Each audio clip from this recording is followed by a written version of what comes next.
Of tin industry, which put Perak in the world map through its production of the precious material. It also changes the social landscape of the people when foreigners from different parts of Asia came to be part of the economic boom at that time, resulting in a multiracial and multilingual society. Perak is also known as the education hub. Township of these areas boast campuses, students' apartments, hotels, residential areas, commercial shopping outlets, and many other facilities which contribute to their reputation as the hub of education. The establishment of University Technologi Mara Perak in 1985 at Bandar Baru Sri Manjung marked the beginning of a continuous progress in producing Bumiputra intellectuals. 14 years later, in 1999, the campus was relocated to Bandar Sri Iskandar, at which it occupies an area approximately 392 acres. Surrounded by lush green vegetation, UiTM Sri Iskandar campus provides the most conducive environment for the students to pursue tertiary education. In 2010, the first phase of UiTM Tapah campus began its first operation. By 2014, the second phase was completed and the newly built facility can accommodate 5,000 students.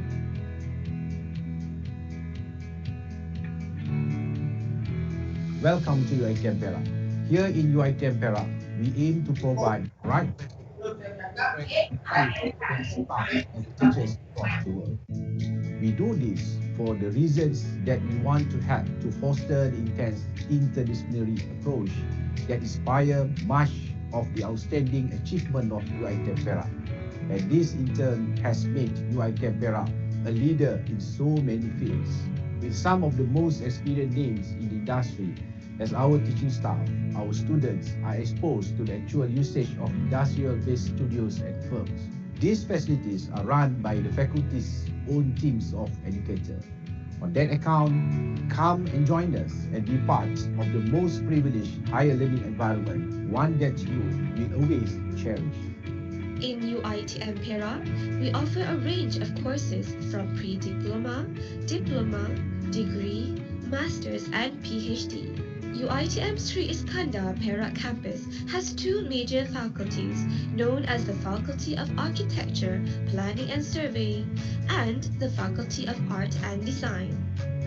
The Faculty of Architecture, Planning and Surveying offers students 8 fields of studies under its wings, namely Town and Regional Planning, Quantity Surveying, Estate Management, Building, Interior Design, landscape architecture, building surveying, and architecture. As for the Faculty of Art and Design, it provides students who are interested in art to pursue their studies in graphic design and digital media, photography and digital imaging, ceramics, fashion design,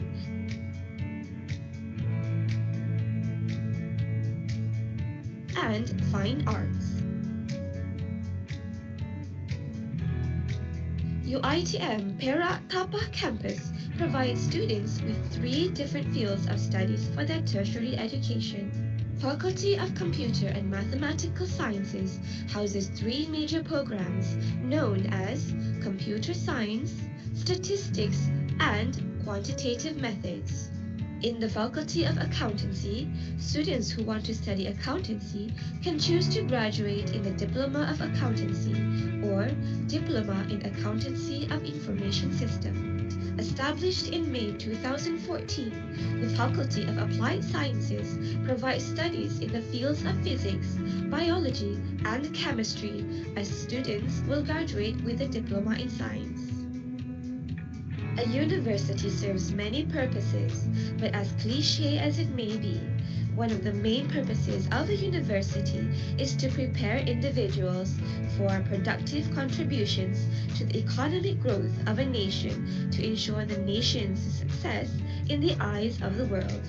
In order to achieve the overall well-being of our graduates, UiTM Perak provides a scenic jogging track, a well-equipped gymnasium,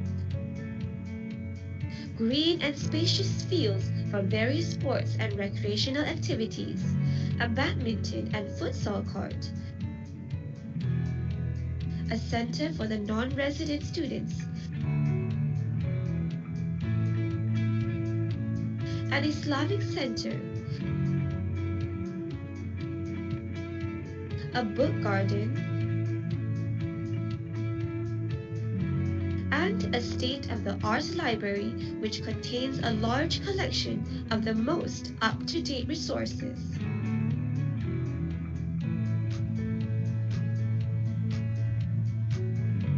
As such, UiTM Perak is dedicated to impart our students with the utmost quality of knowledge so that learning becomes beyond learning and it becomes a properly developed culture for our society. Consequently, this would aid our graduates to not just survive, but to also thrive successfully in any and all of their chosen endeavors. Over the years, UiTM Perak has irrevocably produced a large number of successful graduates who have now become the alumni of UiTM Perak. In an effort to ensure our students with the valued opportunities to learn in the real working world, it is hoped that they too will have the same odds to be on par with our alumni. UiTM Perak deeply encourages our professors, academicians, and scholars to do collaboration and consultation works with studios and companies outside of UiTM Perak. Apart from our collaboration and consultation with diverse studios and companies, we have also created cordial international networking with a number of countries, including Austria, Brunei, Thailand, Indonesia, and Korea.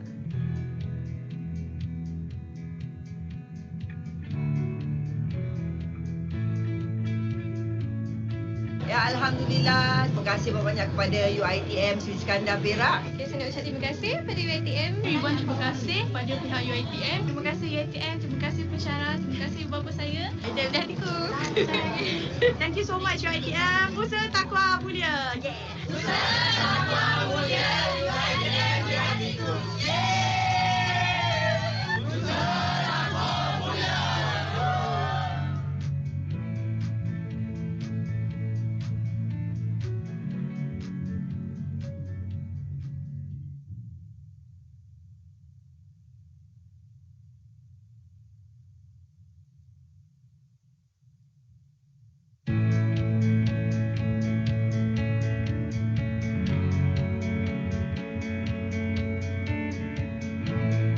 Perak has always been a fascinating northern state in the peninsular Malaysia.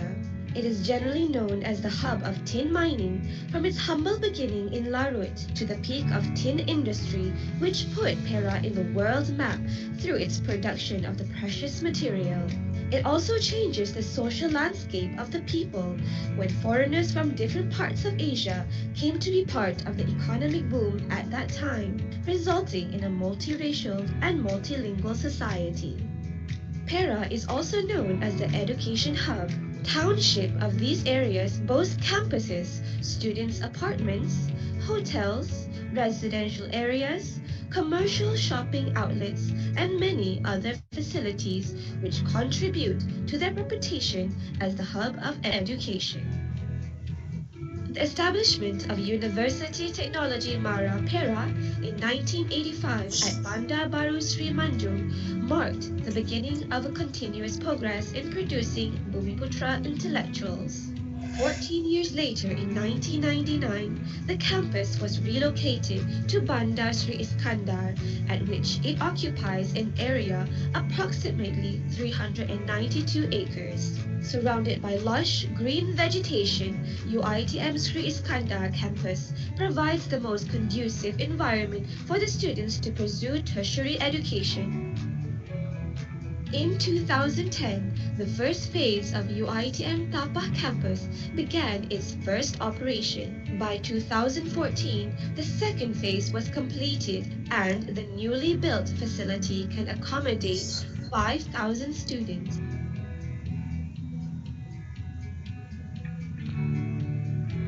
Welcome to UiTM Perak.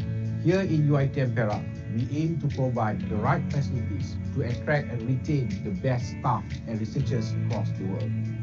We do this for the reasons that we want to help to foster the intense interdisciplinary approach that inspire much of the outstanding achievement of UiTM Perak. And this in turn has made UiTM Perak a leader in so many experienced names in the industry, as our teaching staff, our students are exposed to the actual usage of industrial-based studios and firms. These facilities are run by the faculty's own teams of educators. On that account, come and join us and be part of the most privileged higher learning environment, one that you will always cherish. In UiTM Perak, we offer a range of courses from pre-diploma, diploma, degree, masters and PhD. UiTM Sri Iskandar Perak campus has two main Okay.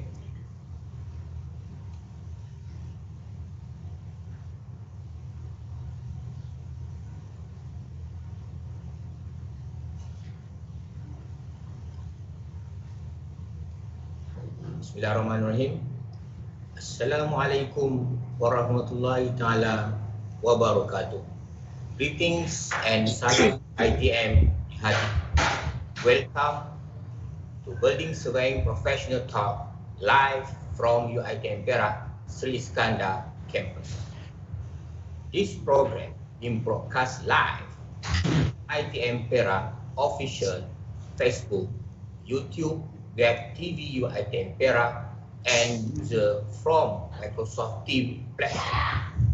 And I am Surveyor Dr. Wan Samsun Zamani Wan Hamdan, your moderator for today's program. For your kind information, this webinar program is organized by Program of Building Surveying Department of Building, Built Environment Studies and Technologies UiTM Perak with the collaboration with Tulia Facility Management Sdn.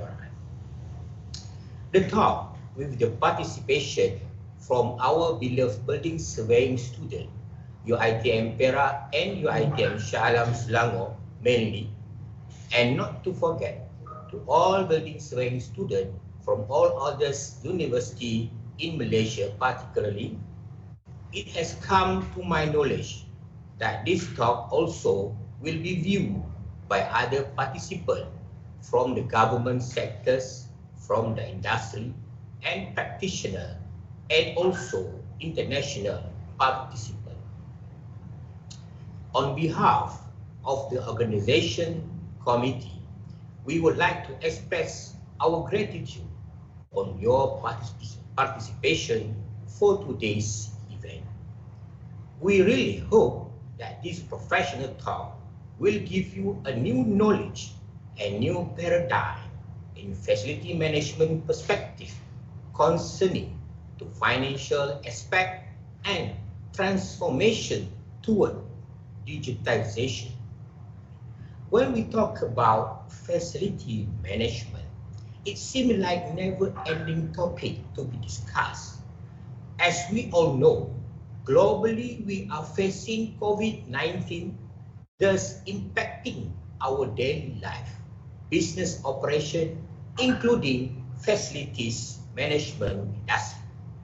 In supporting the government initiative toward Industry Revolution 4.0, IR 4.0, facility management industry are trying to implement several ways in digitalization in facility management operation.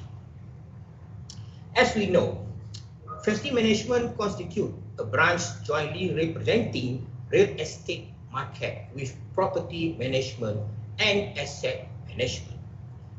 It plays a crucial role in economic activities in a region as facility management services are involved in all industry and commercial activities. The facility management market in Malaysia has witnessed robust growth during the last few decades due to rapid economic activities in this region. Therefore, to combat this issue, today we will focus on two interesting and related topics. First topic will focus on the implementation of facility management strategy in maintenance budget, preparation for higher education institution, and this interesting topic will be discussed further by Professor Surveyor Dr. Mat Yusuf Hamid, Rector of UiTM Perak.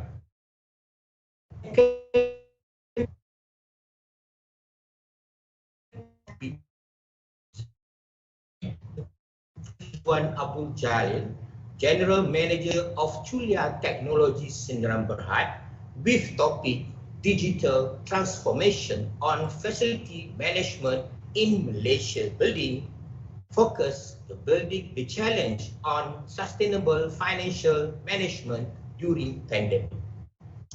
Before we proceed to our agenda, allow me to introduce our first speaker, our beloved Rector UiTM Perak, Professor Surveyor Dr. Mat Yusuf.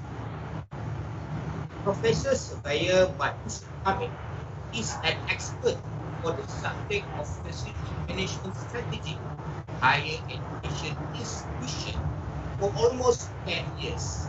His tremendous experience also add value to the Malaysian government, where his contribution in developing the JKR manual operation, specifically in maintenance management operation for government building in Malaysia. Besides his current position as a rector of UiTM Perak, he also actively involved in consultation work, particularly in building condition assessment for the government asset. With his wisdom, I believe what will be shared today will open up your thought on how significant facility management strategy to the economic and asset sustainability. And for the next speaker, Mr. Fazli Izwan Abdul Jalil, currently is the General Manager of Chulia Teknologi Sdn Bhd. Mr. Fazli is a pioneer in facility management industry, especially in Malaysia, where his involvement in this field is more than 24 years, since 1996 until now. Little bit about Mr. Fazli career journey. In 1966, he began his career as junior executive at Pemodalan Nasional Berhad (PMB), And then he has spent his career as senior executive at Abrar Group Berhad in construction management in 1998 until 2000. His corporate identity is not stopping there. He continued his career as senior executive at Radicare Malaysia Sdn Bhd on 2000 until 2005. Then, in 2006, he spread his wing as an operation manager at Julia Facility Management Sdn Bhd until 2017. Due to his outstanding performance, he has been promoted as General Manager for Julia Technology Sdn Bhd in 2018 until now. He continues giving his contribution in facility management until now, and today he is an expert in facility management in Julia Group Facility Management Sdn Bhd. He is the key person in Julia Group, where Mr. Fazli actively involved in facility management and planning, operation and training account, IoT and visual management, and also responsible as technical advisor.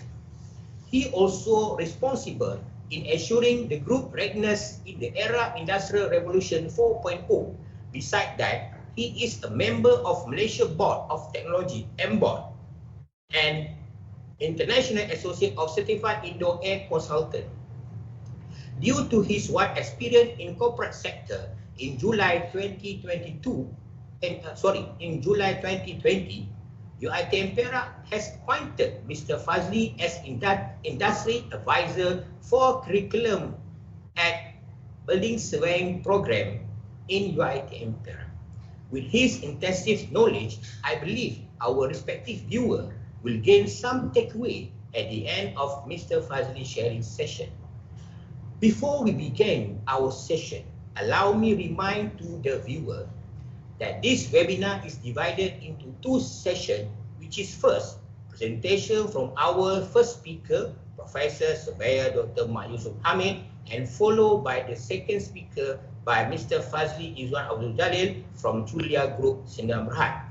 After the presentation session ended, I will open up for Q&A session, and all the questions must be typed in this YouTube live chat box or in Teams platform or in UiTM Perak official Facebook. Then I will respond to your question for forwarding it to our respective speakers. For those who would like to claim your e-certificate, please fill up the online form which will be uploaded at the end of this webinar. And for UiTM staff, your attendant will be awarded for the training hours. Without further ado, let me invite our first speaker. Our first speaker is our Rector UiTM Perak, Surveyor Dr. Mat Yusuf Hamid, to share his presentation. Please welcome our Rector.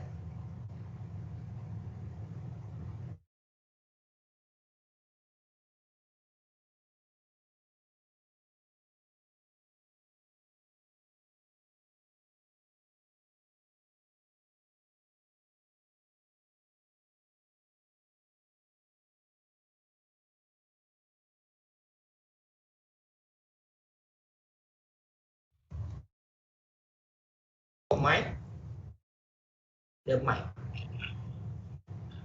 Allow me to share my presentation. Okay.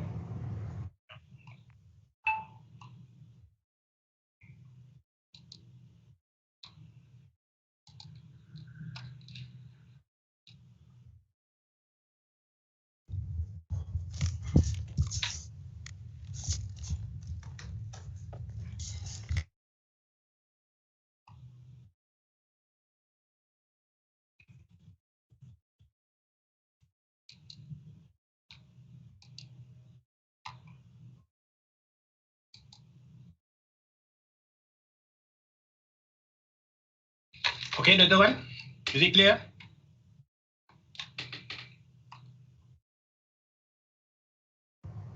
Okay. Prof, you can start your presentation.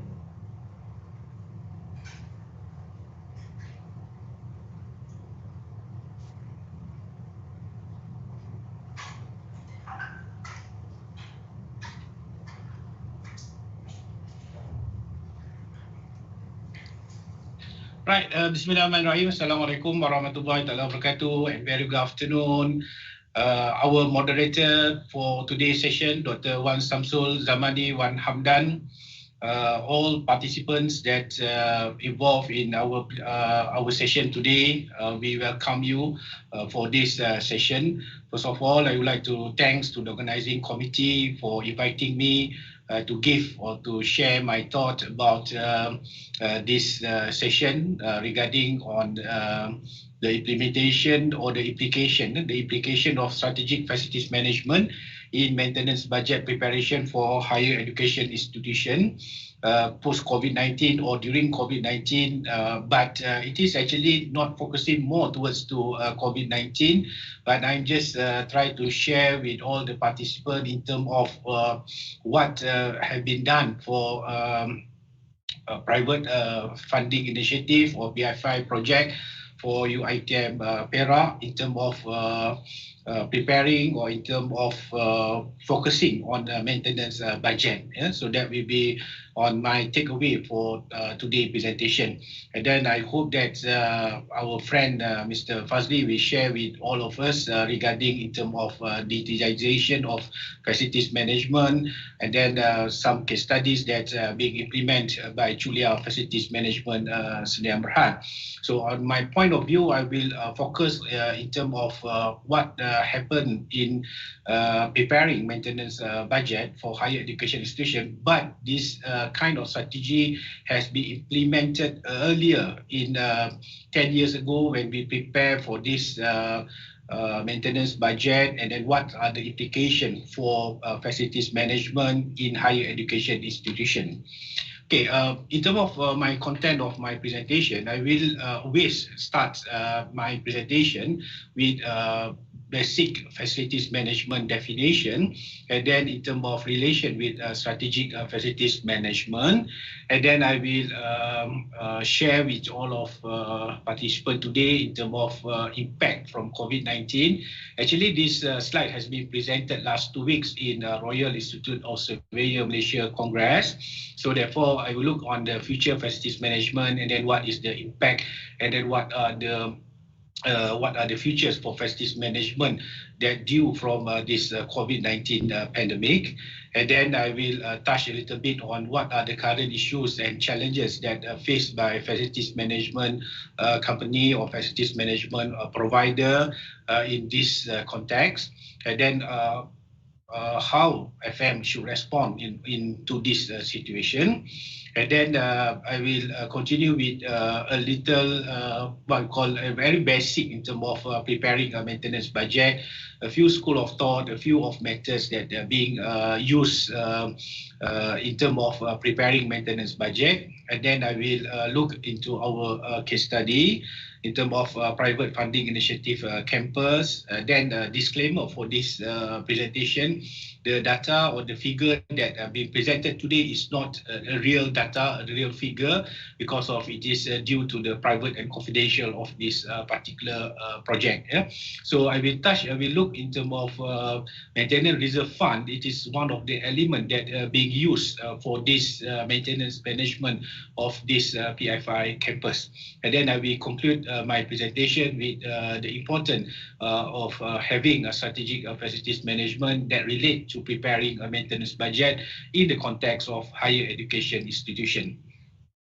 Okay, so when we talk about this basic definition on facilities management, so actually this is the definition that been agreed by all the European nation in 2006 when we developed this kind of facilities management definition, such as the integration of the processes within an organization to maintain and develop the aggregate services which support and improve the effectiveness of its primary activities. So when we see in this facilities management agreement or this facilities management framework, so you can see the relationship between the demand and the supply for this framework.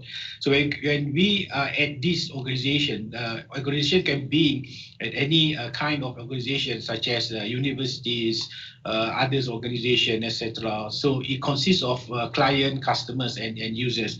So of course, all of these stakeholders, all of these parties are demand for a proper service or for a better service that can be delivered by a facilities management provider, which can come from internal and or external of the organization. For the universities, actually it is being come from two sources, such as from the internal provider of the organization. Normally it lies under bahagian perusahaan facilities or facilities management department or estate management department. And then from the external provider, it can come from the contractor that being appointed to maintain or to conduct services based on the trade or based on the scope of work that being given or that being agreed in the facilities management agreement or contract. Yeah. So therefore, in this context, and then from the external provider, from this context, we look at it is the link of the demand of an organization and influence the effectiveness of the primary process. So therefore, at any point of time, anything that's relate to the demand of the organization, that are relate to the primary processes of the organization, and any primary activities that be carried out within that organization that need to be specifying clearly in a service level agreement. And then it is need to be managed at the strategic, tactical, and operational level. So therefore, FM provider need to understand on this context. And then for this support process, they need to deliver all these kind of services, their expertise based on the KPI that been set up in the facilities management agreement. So based on this definition, we can understand that FM provider should provide a good services, a good support services to an organization for the organization to fulfill their vision, ambition, and their objective of the organization. So when we look on the impact of COVID-19, we can see that there are certain factors that impact on the primary process of the organization. As we know nowadays that every organization has struggled with this pandemic, and then the way that they are work or the way that they are being operated also has been changed a lot in terms of work from home. Let's say, example, nowadays that we need to give a certain percentage of our staff that need to work from home, work from office. So for the second phase of our recovery plan, our national recovery plan for COVID-19, so at least 60% are work from home, another 40% are work from office. So with this impact from COVID-19 that having into cascade to our FM sectors, such as the business changing needs are being changed, and then the safety workplace environment, including the financial instability for all organizations, for all economic, for all sectors. And then, of course, this is the higher time for facilities management provider to ensure or to think about leveraging and emerging technology. And then, of course, with the new requirement and then with the new legislation or standard operational procedure also having impact to the organization. And then, of course, for the organization in terms of workplace perceived, designed and operated should be aligned with this situation. And then at the same time, we need to become more efficient and accountable in management all of these issues or these factors. So in this context, the facilities management or the estate division within higher education institution should perform and understand at every level that involve with their decision making as in terms of strategic, tactical, and in terms of at the operational level. So such as when we talk about at operational level, so we need to rely on what are the current legislation, what are the current SOP that be imposed by the government. Such as an example, the universities or the higher education institution need to still be opened to students, to staff, but at the same time we need to reduce in terms of numbers of workers that are working with our universities or working with our organization. So that is one of the examples how at operational level need to reflect to the current impact from COVID-19. So when we look in terms of FM sectors, I have shared this slide during the last 2 weeks presentation. So the impact from COVID-19, Frost and Sullivan's recent studies. So they looked at the growth strategies of Asian 6 in terms of facilities management companies. So revealed that the facility management market within the 6 member nation of Asian country, such as Thailand, Vietnam, the Philippines, Indonesia, and our country, and Singapore is estimated to drop by 3.7% in 2020. And then the study also have a look into the impact of this COVID-19 that affect the project and business in terms of slowdown in the value chain that expected to hamper the delivery of FM service to new buildings.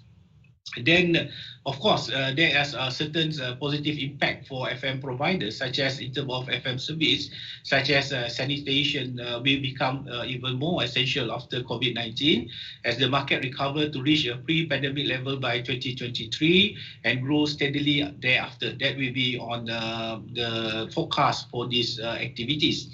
And then 2 years later, the market is likely to reach in terms of 70 million in 2025, up from 13.28 million in 2019, with a compound annual growth rate or CAGR of 4.2%. So it means that it increased in terms of sanitation activities or scope of works. And then these significant enablers to the FM markets include an increase in urbanization, a surge in adoption of digital technologies, that what our friend will cover after my presentation, the rising awareness of FM services, and in a change in the work culture and workplace design. So other studies that being conducted to look on the impact from COVID-19. So the Honeywell's recent survey of office workers found that 68% of survey workers do not feel completely safe in their workplace. And nearly 1 in 4 or 23% of remote workers will consider looking for a new job rather than return to a site that did not implement a necessary safety measure. So that is how the employee, how these workers feel in terms of safety aspect for workplace or at their organization. So it is clearly demonstrate that the need for employers and building managers to make their space safer for the occupant. In the context of higher education institution or universities also, we need to ensure that our students, our lecturers, and then other staff feel that our universities or this place are safer for them to continue their teaching and learning activities or to conduct research or other activities within the campus. So therefore, we need to look on what are the parameters that are being developed by Honeywell's, that they are promoting towards healthy building through the indicator of air quality, air treatment, including safety and security of the building or the premises. Okay, this is some of the issues and challenges that facing by the FM sector. So one of it is in terms of cost, because of where we look like the facilities management costs are likely to be higher with greater requirement to monitor visitors and staff behavior, as well as maintain the hand cleansing and more regular and thorough cleaning. So in this context, in preparing a maintenance budget, so we need to look into this situation. So such as to give another extra efforts or looking into the possibility to increase the cost of cleaning activities, and then to ensure the safety and cleanliness of our premises or our building. So in that context, we need to ensure that the buildings are COVID-19 safe, with demand for screen, and then of course with other appropriate facilities or this kind of services that need to be provided within our working place. So therefore, in terms of technology that reduce the human contact also are being required to be provided by the facilities management sectors, such as to increase or to have this kind of proper video meetings, proper ICT connection, and then at the same time to ensure that all of this kind of facilities, all of this kind of infrastructure and infrastructure are available within our universities or within our higher education institution. So that is the issues and challenges that facing for the FM sector. And then in that context, in terms of FM response, so the early response for FM professional to the virus had a clear focus that we need to ensure the buildings are open, maintained and safe to enable productive work.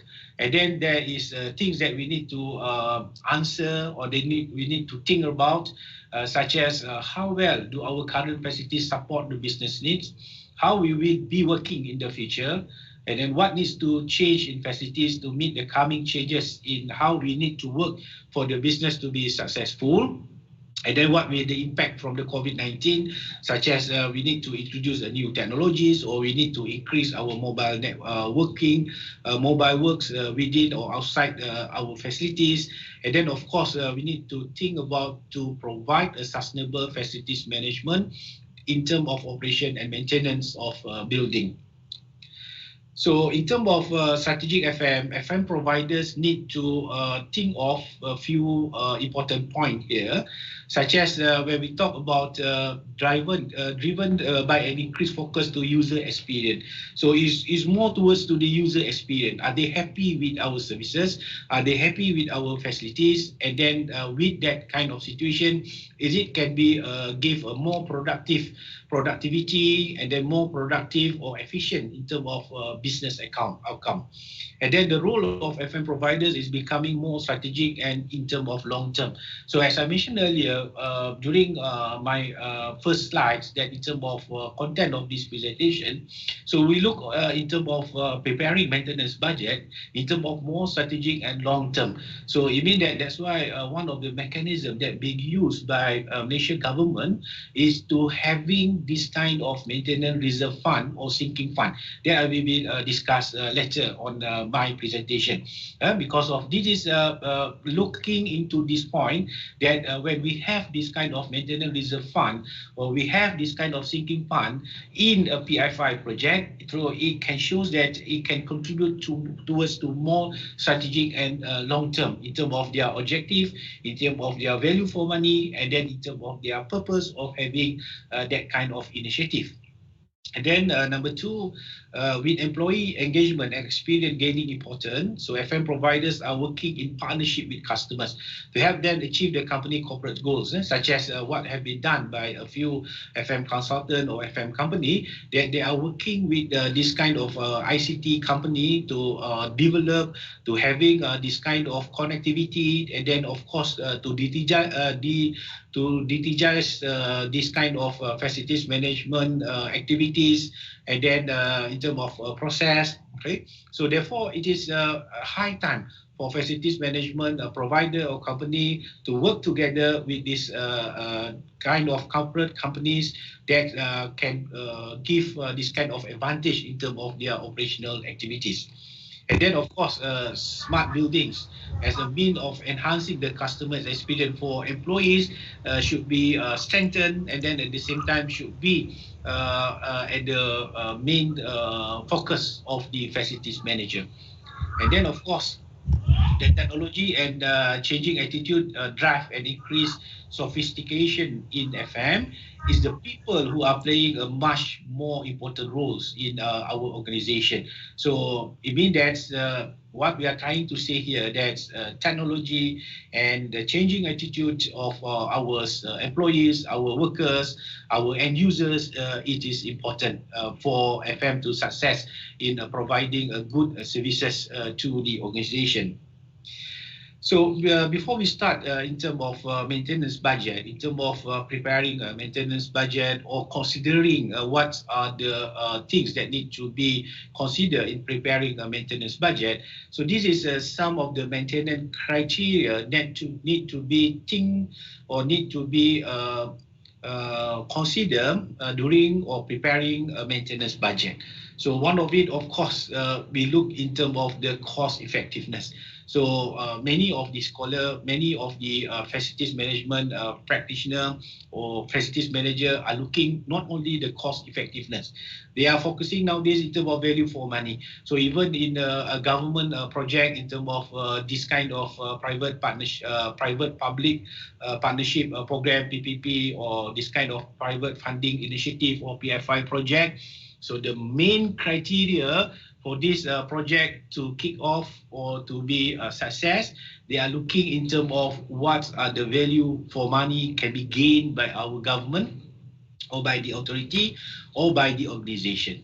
So at the same time, we are trying to look on to minimize any failures or breakdown that can interrupt the business activities or can interrupt this organization situation.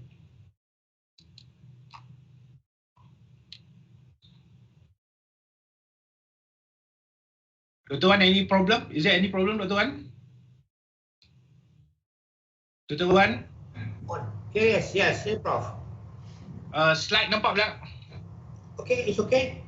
Slide okay? Oh, dekat myself ni dah hilang lah. Still up here. Buka. Gambar. Kamera.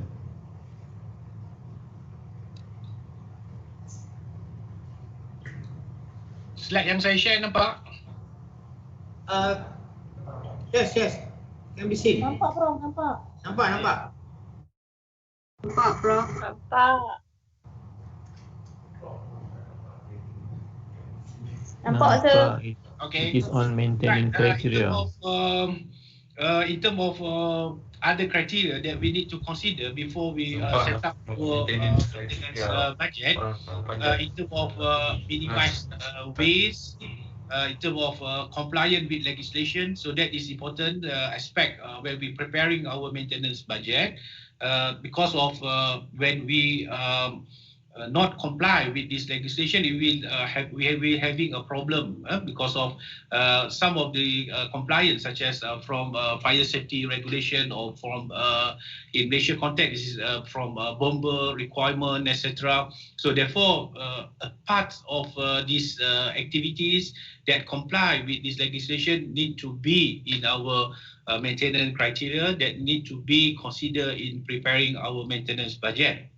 And then, of course, in terms of reserve, and then we need to ensure that these activities to protect our asset. And then, of course, with the aims and objective that we need to ensure that whatever or any operational and maintenance activities that can maximize the service life, and then at the same time to maximize the availability and the reliability of the building services, of the building system that being used for that particular building. So when we talk about preparing maintenance budget, so this is the fundamental or the basis when they develop a maintenance budget. So of course, in this book, they say that the theory that being used to construct a budget for an organization is based on this year budget, on the last year expenditure with an allowance for inflation. So for today, that being recorded that nearly 4.5% in terms of inflation on in Malaysia context for our situation. So it means that we just look on what are the last year expenditure, what are the last year that being allocated for maintenance budget. Let's say example is 10 million, and then this year inflation rate is about 4.5%. So therefore it will increase by 450,000 example based on the 4% or 5% on the inflation. That is the basis of that calculation. Or it is in the UK, they based on the Department of Environment in terms of formula to calculate the estate budget, or they based on the stock condition survey to quantify the size of the maintenance task. So it means that before they prepare the next year budget, so they will ask this building surveyor to do this kind of condition survey, and then to look the priority of the work, the amount of work that need under maintenance tasks, and then it become a basis for them to prepare for their maintenance budget. This is in 1987. And then in 2010, so according to this author, Bath and Lenners, so they found a variety of common budgeting methods, such as they use this kind of key figure-oriented budgeting, the value-oriented budgeting, they use this kind of analytical calculation of maintenance measures. So it means that they depend on the data, they depend on the statistic that are available in the industry, so that therefore they will use that as the mechanism for preparing their maintenance budget. And then, of course, the budgeting based on the condition description, or based on the priority of the maintenance work, or based on the priority of the situation that need to be carried out. So the latest one is they also develop this kind of practical budgeting of maintenance measure, or PABI. Then this new approach that leads to the development of new budgeting model, such as one of the maintenance management framework that relate to this preparing maintenance budget is from the Queensland government, Department of Public Works. And then of course there is certain adjustment or certain consideration that need to be considered when we are preparing our maintenance budget. So when we look on the basis of maintenance budget, so there are certain factors that need to be considered in preparing of our maintenance budget. We look on the demands for maintenance itself, resources that are available, standard of services that we need to provide to the client, and then what are the status of whether we need the regular maintenance, the priority of the maintenance work that need to be carried out. And then of course we are we are referring to the standard cost, and then look on the productivity of the employee or employer of the employee or the workers at that particular area, and then the use class of the building also will determine the basis of maintenance budgeting. So demand for maintenance is could be different from certain situation, such as when we talk about this kind of such as space, such as in terms of use of the building or the space. So higher expenditure will be needed to keep the required standards, such as factory premises, operation theatres. So they have a different demand of maintenance. So in terms of cleanliness of operational theatre is different with our classroom, etc. So therefore, when we provide the higher standards to improve the relation with the customers, so therefore there will be the higher demand for maintenance required. Again, in terms of the purpose of that building or the use of that building or that space, such as business class facilities, the 5-star hotels compared to the 3-star hotels, the very important person facilities that require higher standards of service. So therefore, it is will effect on our budget calculation. So number two is in terms of resources, the budget that will affected by the overall financial resources that available to the organization. So nowadays, every organization having limited in terms of their funds, such as for higher education, the public higher education, we are depending on the Ministry of Higher Education, we are depending on the Ministry of Finance in terms of budget allocation. So it means that at the particular situation or at the current situation, so we just depending on this kind of management budget for maintenance work. So it means that it being allocated based on the management budget. So therefore, there will be no such as for major maintenance work that being allocated for the organization. So therefore, that will be impact on our budget preparation.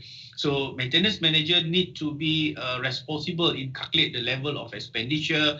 So how to lower the level of expenditure, and then at the same time to look on the working capital and the level of cash flow and profit. I do believe that during this pandemic COVID-19 situation, there are many organizations such as in terms of tourism and hospitality sectors or hotel and tourism sectors, they having a problem in terms of to maintain their working capital, level of their cash flows and profit, and then therefore the major important parts that they be deduct is in terms of maintenance budget for that particular organization. And then, of course, the standard of service also will determine in terms of your budget allocation. So because of for the personnel that maintain the building, they know that there are the large numbers of demand that are required to entertain. But in terms of constraint of the budget, constraint of this kind of priorities, so therefore they need to adjust with this situation. They need to look on what are the priority, what are the things that need to be placed or that need to be allocated first in terms of standard of service. And then of course, budget also depend the needs for regular maintenance, such as in terms of whether this kind of budget, normally this budget being performed based on the preventive maintenance that being scheduled earlier, and then based on the safety legislation that required for regular maintenance, such as we need to what we call renew the fire safety systems permit, etc. At the same time, we need to look on in terms of whether there are any backlog maintenance or deferred maintenance issues surround within our organization. So that will also be considered in preparing our maintenance budget. And then of course, this kind of standard costs that being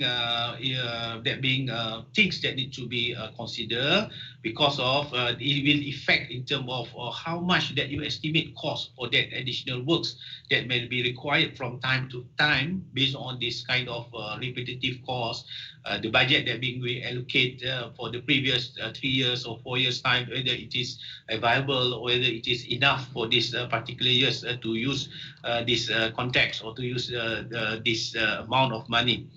And then in terms of productivity, so building maintenance is highly dependent upon the productivity of the labor force. So this is also is very difficult to assess in maintenance work due to the huge variability of the tasks that to be performed. So it means that the allocation of budget will look on also the labor force, whether they can complete the task within this particular years or not. And then, of course, the allocation of budget will depend on the classifying use of the building, such as different types of building have different needs for standard, regular, and urgent maintenance. And then the specific time or period of the years so that the work does not interfere with their operational requirement. And then recently when we look in terms of how they maintain or how they manage this mosque or Masjidil Haram at Mecca during to this pandemic COVID-19. So therefore they have reduced a lot of workers because of in terms of the operation. And then the classifying needs, of course, they have different needs for residential, institutional, and other types of building based on uniform building bylaws.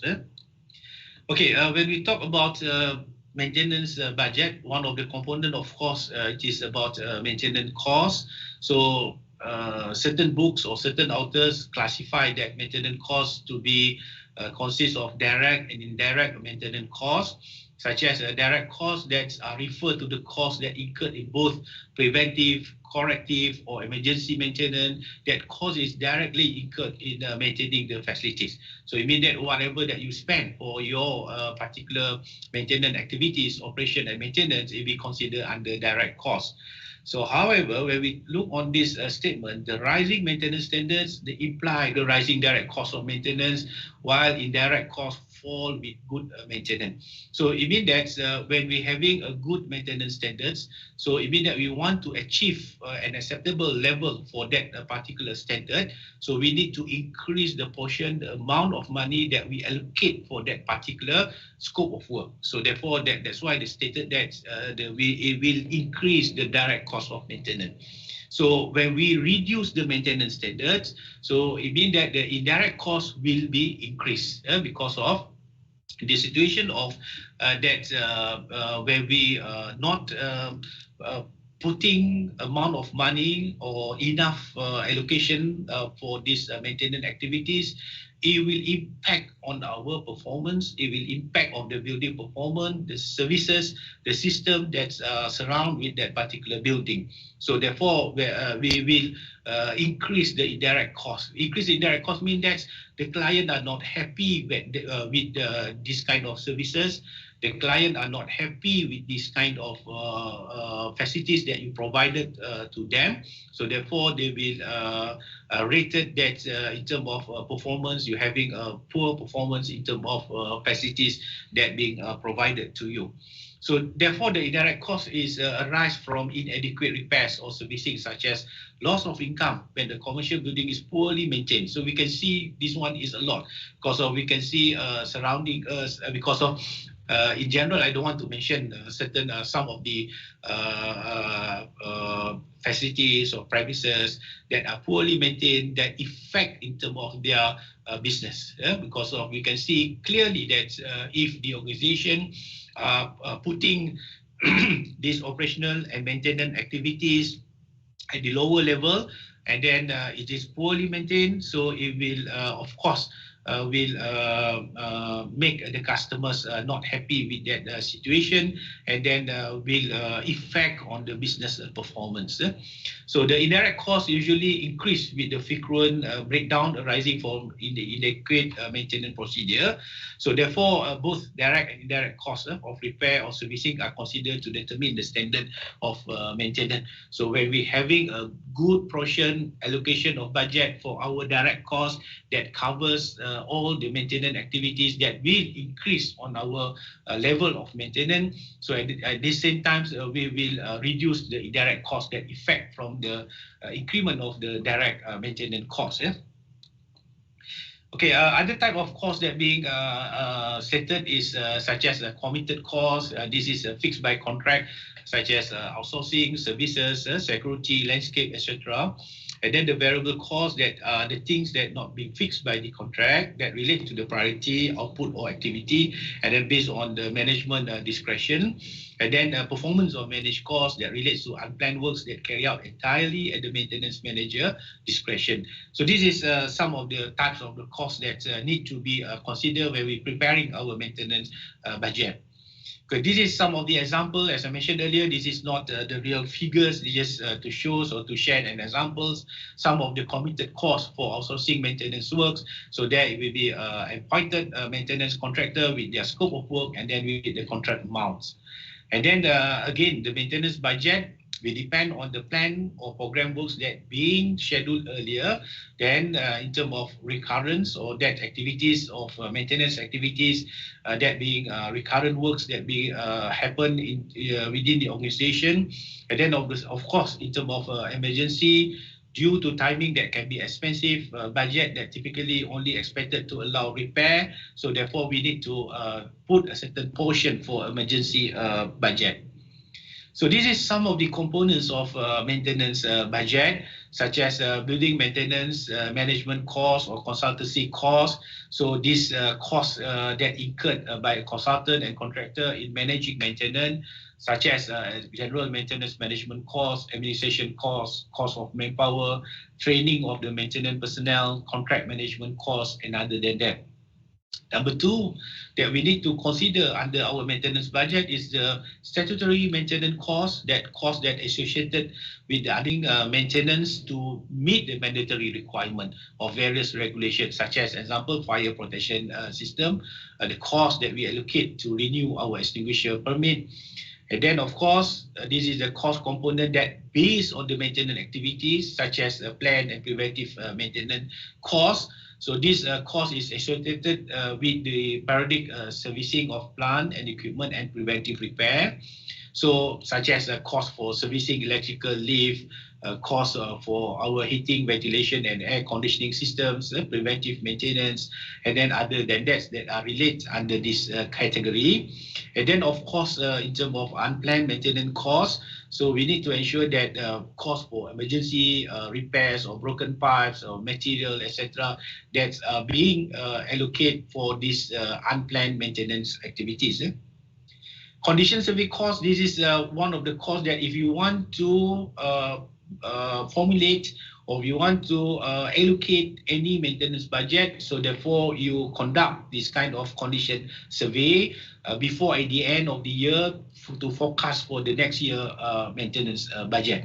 So therefore, what are the costs that relate to preparing this condition survey report or preparing this kind of condition surveys will incur as part of the allocation of the budget. And then of course, the condition-based maintenance costs appear when we do this kind of planned preventive maintenance. So therefore, it will be also under the components of maintenance budget, including other associated costs, such as in preparing maintenance budget, cost of preparing the maintenance plan and program itself, including the cost of presentation to the director. So this is some of the strategy for maintenance budget. So how to reduce the maintenance cost that we have been discussed earlier in this previous slide. So one of it, we need to look in terms of how we can improve our team training. And then of course, in terms of to reduce wastage, to reduce this kind of unnecessary works. So you need to have asset work on the history. And then we need to automate our preventive maintenance schedules. And then at the same time, we need to find the right facilities management software. So there are a lot of software that are available in markets, such as we can look in terms of condition survey software, pricing and cost control of maintenance work, budgeting and planning work, scheduling and controlling of work. So what I can say here that this kind of maintenance costs will be reduced if we having a proper system, if we having a proper track, and then we having a proper documentation and archive of all our maintenance activities, including planned preventive maintenance, including all the work orders, and then we can track all the asset that we having within our organization. So that will be some of the strategy that be recommended for maintenance budget. Okay, on that part, it is about the expenses and then in terms of the components of the maintenance budget. So how this kind of budget that being allocated, being expensed or being utilized or that being used within the organization. So now we look in terms of where are the source of income for these maintenance activities. So such as when we talk about maintenance fee. So this is one of the things that we can use for this particular maintenance activities. It's not new for all the participants that knows that in Malaysia, the Strata Management Act 2013 provide the proper maintenance and management of building and for common property.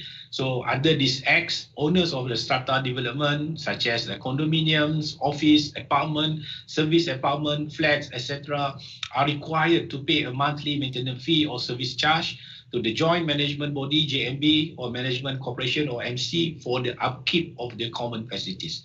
So this maintenance fee are being used for everyday repairs and to upkeep the common facilities and building. So the formula that they are using, so for maintenance fee, whatever the operating expenditure being divided for the with the total shares unit in development. And then other source of maintenance income that normally being used by organization is maintenance charges. So the operation and maintenance of PFI project that granted the facilities management company throughout the agreed concession period. So they are paying a maintenance charge as specified in the contract agreement. So therefore, for government building, allocation of maintenance budget also include in the management budget, as I mentioned earlier. And then for private building, they depend on the maintenance budget that prepared by maintenance department and allocated by the organization. So these maintenance charges composed of maintenance fee for work performed on the common area of the property or for the whole area of the property based on the per square meter or per square feet on that particular area. So this is an example of maintenance charges based on the scope of work and then based on the area of that particular premises. So then you can see that we will end up with total maintenance charges of nearly 700,000 a month for this particular scope of work, scope of services, maintenance charges that we impose based on the floor area square meter. Okay, so the difference between conventional public private partnership and PFI. In this context, we can see that in terms of what I'm trying to look for here is in terms of this funding. So normally for PFI project is via private financial resources. I do believe that we can share this slide and then we can look on the certain difference between privatization, conventional, PPP and PFI. So for maintenance aspect for today discussion, I'm focusing on this PFI project. So this is the model that being developed by UCAS 2009. So therefore, it is give rules for the FM company throughout the maintenance period to be responsible to carry out maintenance work in accordance with the acceptable current building practice and the building maintenance manual. So this is the difference between the conventional and private funding initiative. So for conventional, we can see that the execution of maintenance through in-house and outsourcing for routine and scheduled maintenance work. And then, of course, this is the major difference between the PFI project. So there will be no allocation of budget for major maintenance work, such as for repair or replacement of major component and system. And then normally it's being allocated based on one-off budget or based on the special allocation by ministry or by government.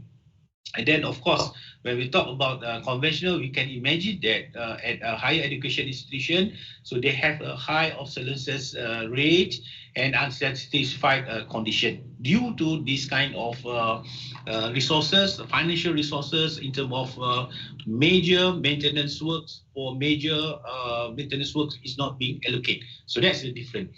So for the private funding initiative, for the concession company, so normally they adopted this total facilities management contract or total FM by the appointed of FM concession company.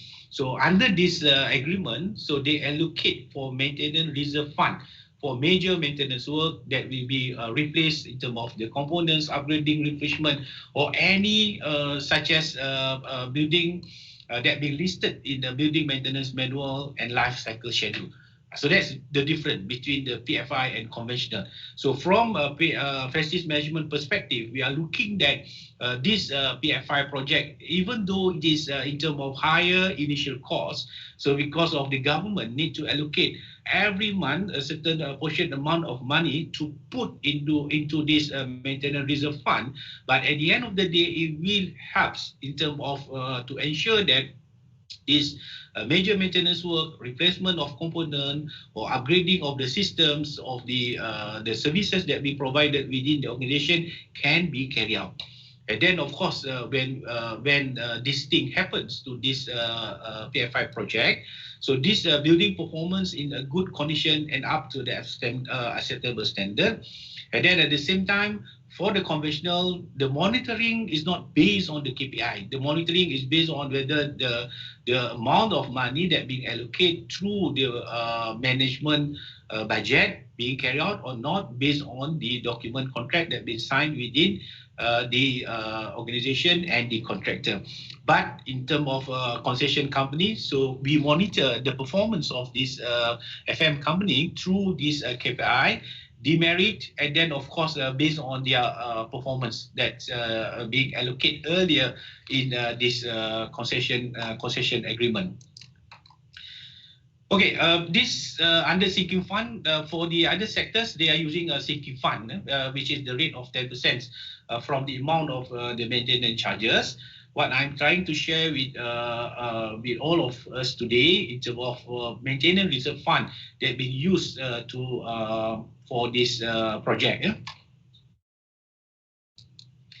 So one of this philosophy of this maintenance reserve fund that being introduced under this PFI contract, it is this PFI contract will achieve in terms of a certain level that are much better that being from the conventional aspect.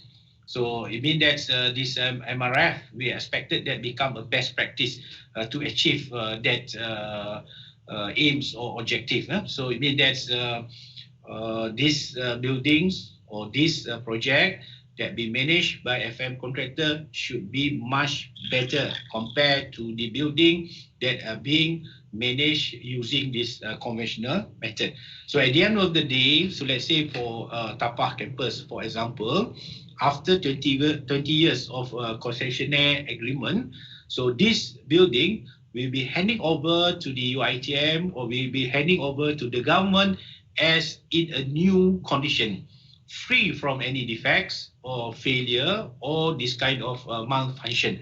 So it means that based on the strategy that being adopted, based on maintenance charges that being paid monthly, plus with maintenance reserve fund that being allocated for major maintenance work, including replacing, upgrading, refurbish all the systems, and then the physical appearance of this particular building. So we need to ensure that this project should be handing over back to the UiTM or to the government after 20 years or after 25 years in a new condition. So that is the philosophy of using the maintenance reserve fund for this particular project.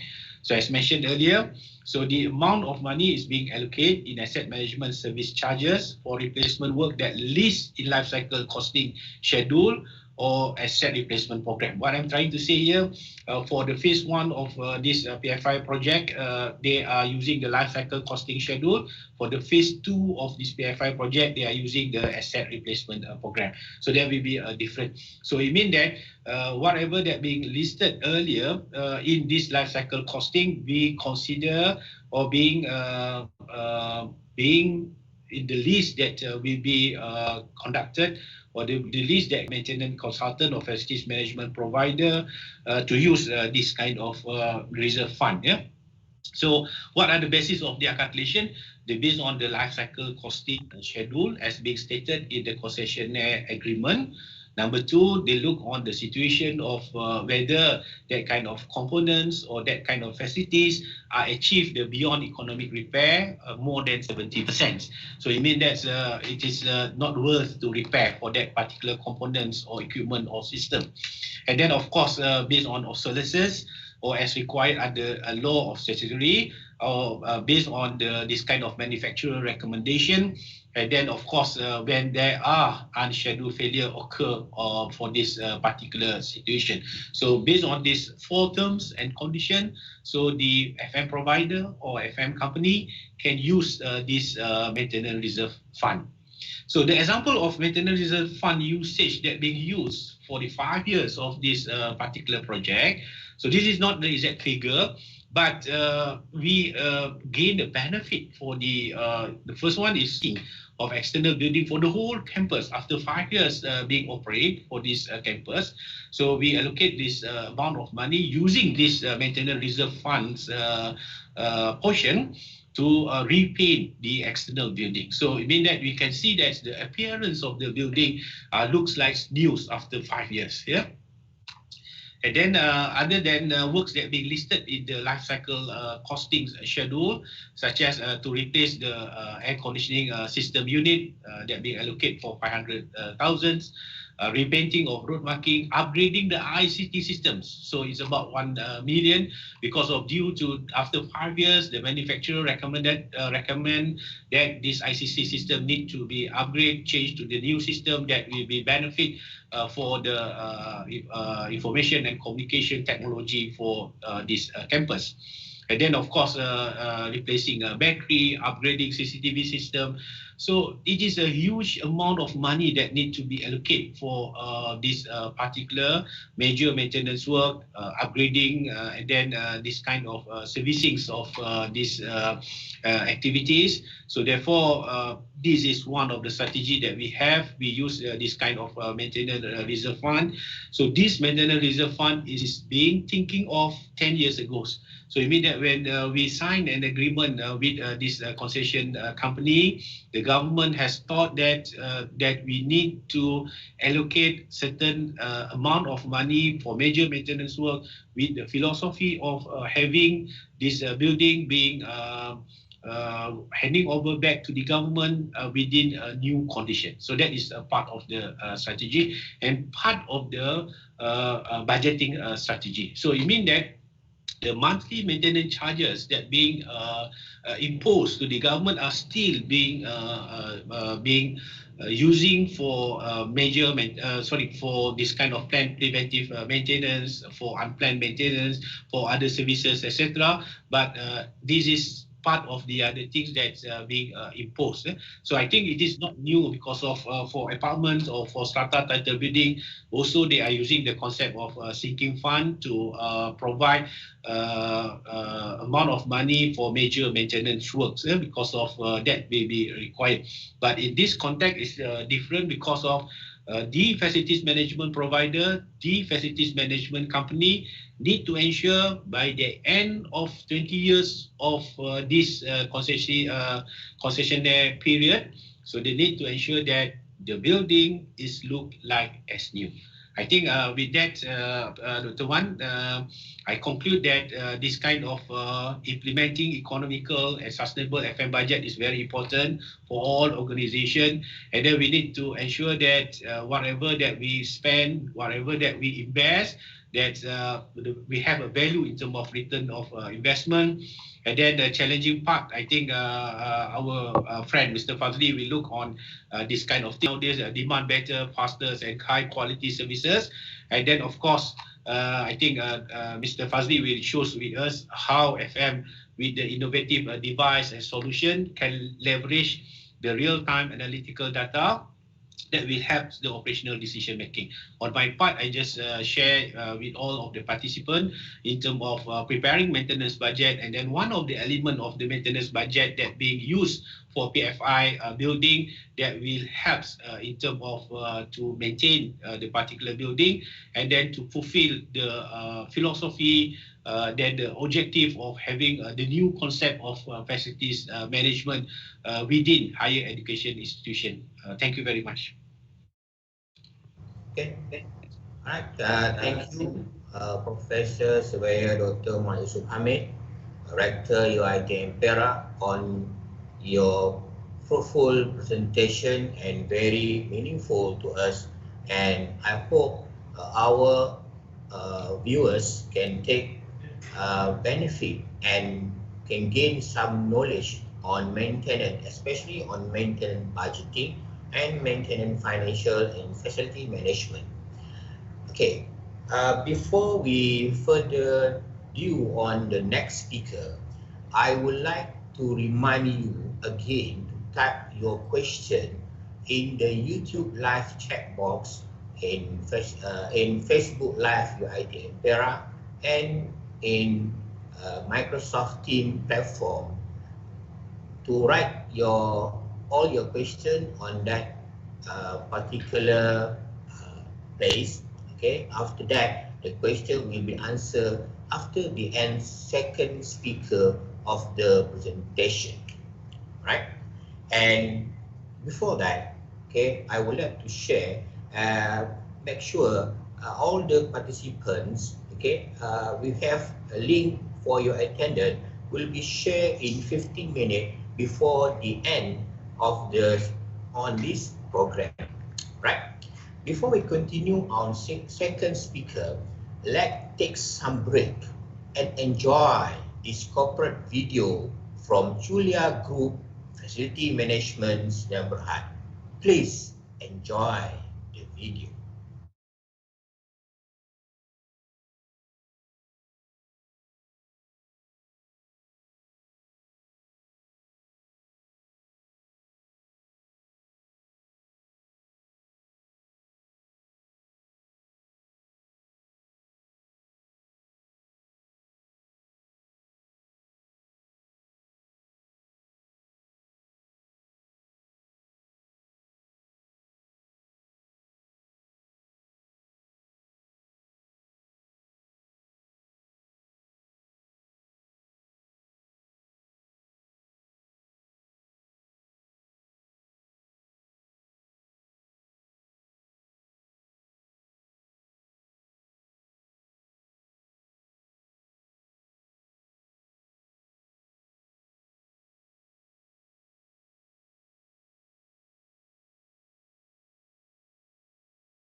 Okay.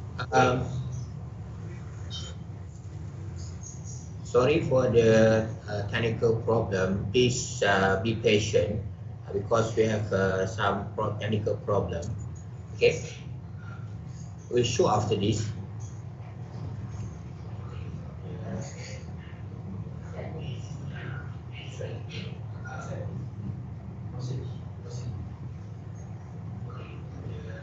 Okay.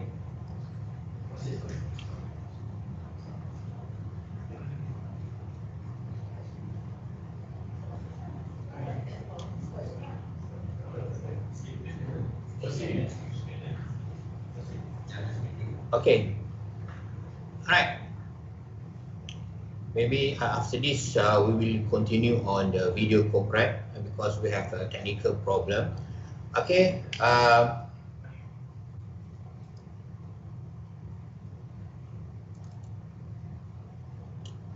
Alright.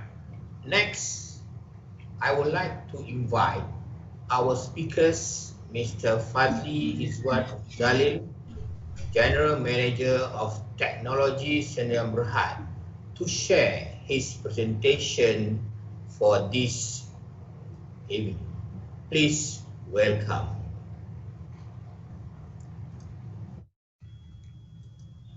Okay, thank you. Can you hear me, moderator, Dr. Wan?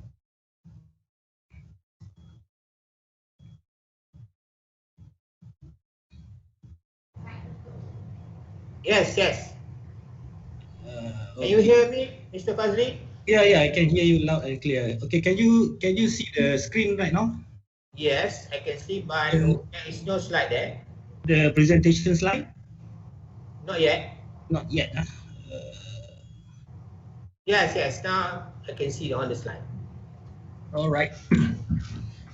Okay, Assalamualaikum warahmatullahi wabarakatuh, and very good afternoon to all of you. First of all, before I start my presentation today, it will not be an academic type of presentation, but it is more like a straightforward kind of presentation.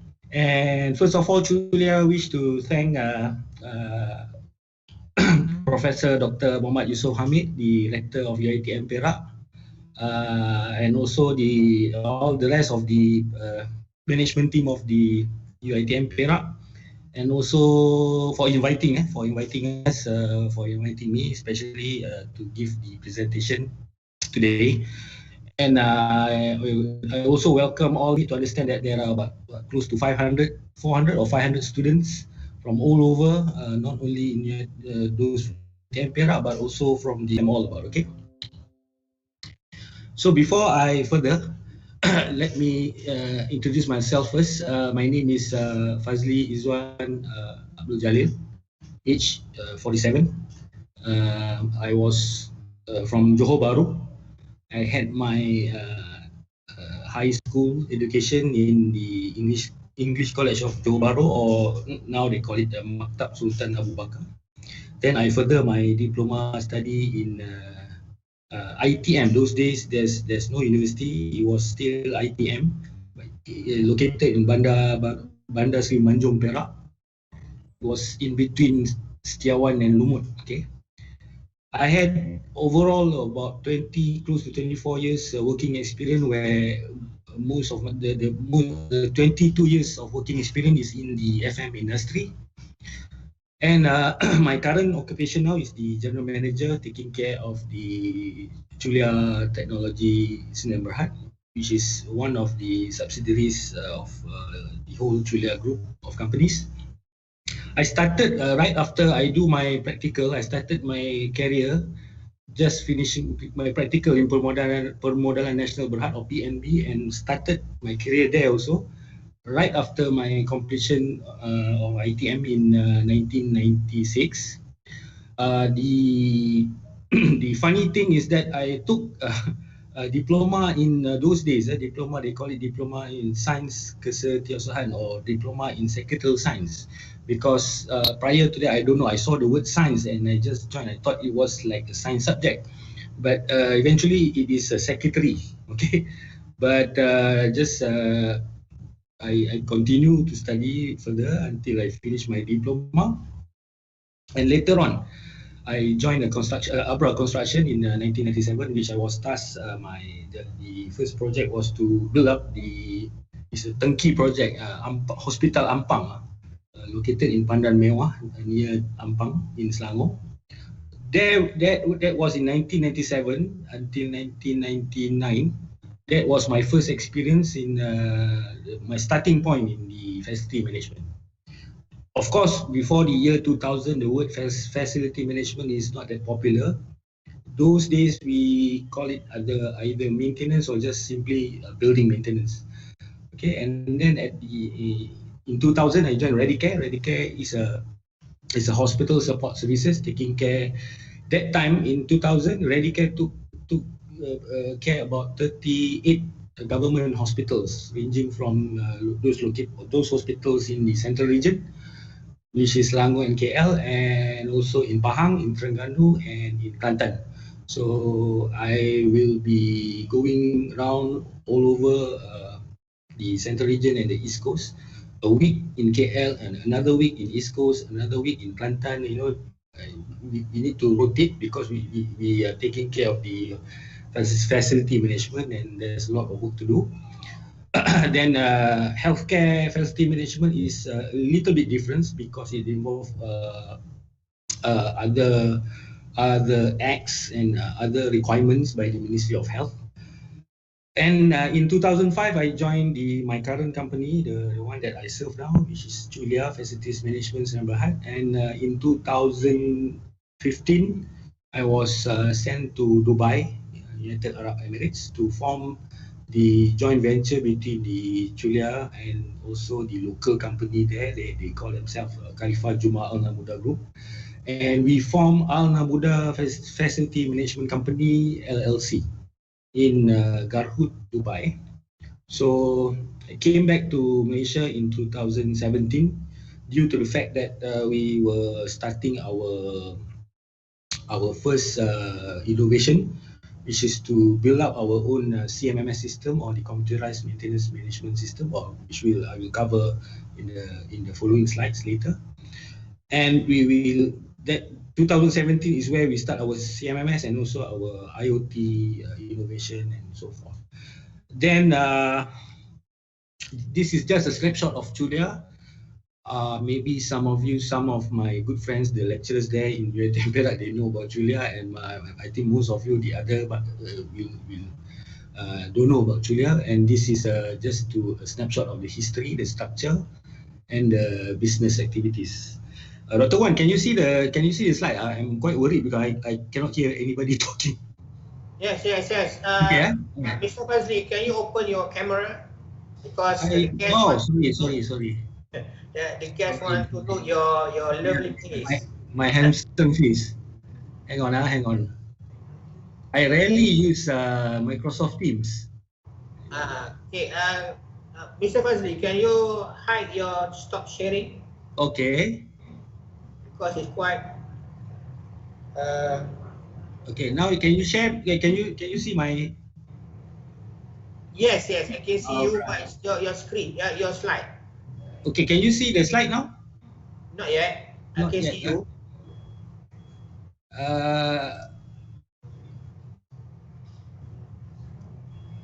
Okay. I will share the entire screen, the window, or what? Which one? Window. Window. Okay. Windows.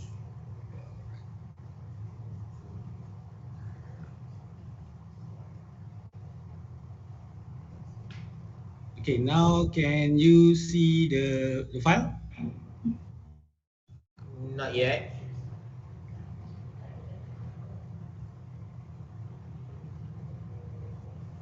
Okay. Can you see it now? No. Not yet. Not yet.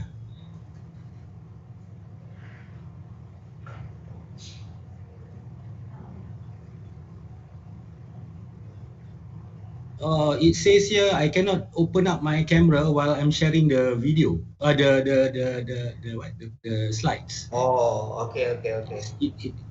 It has a notes here. Alright, So, okay. Just you share the slide. Okay, hang on. I'll reopen back the slides.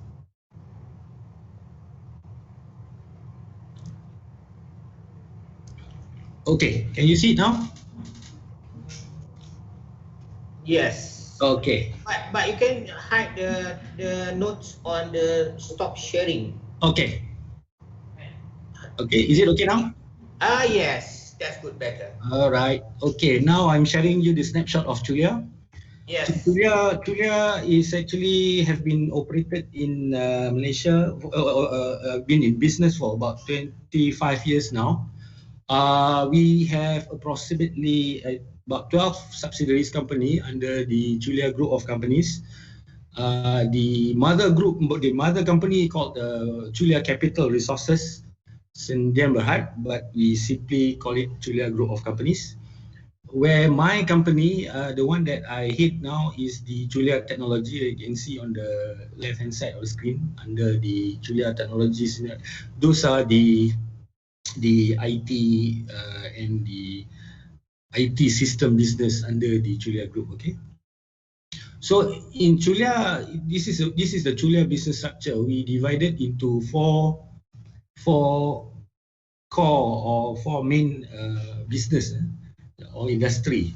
On the far left is the engineering, definitely, because the FM, energy management, and the project management is under the engineering. Okay. Then we have on the yellow color box there, we can see under the technology we have what we are focusing under the technology is the IoT to come up with the remote building monitoring or the sensors. And then we have also the blockchain. Blockchain is done under LedgerX. LedgerX is also another subsidiary within the Julia Group. And then another technology is that we build up our own CMMS system. Then next we have the human capital. This is operated by this Julia Training Academy, or for short, we call them Chitra. So it has done a lot of quite a numbers of training, especially focusing on TVET-based trainings. And Chitra also Julia Training also is part of the members under the Perak. I think Perak TVET. There's a state developed TVET agency under the Perak state government. So they have done this what they call it SLI SLIM. We call it SLIM SLI One Malaysia training and generate training and whatnot. And they are also registered. Chitra also are registered with HRDF. Okay. And then the last one under the core business section is the healthcare business, where we have it is run by Julia Pharmaceutical. Recently, we just won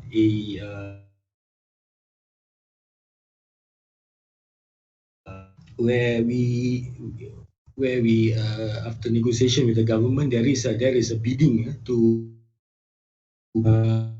COVID locally in Malaysia.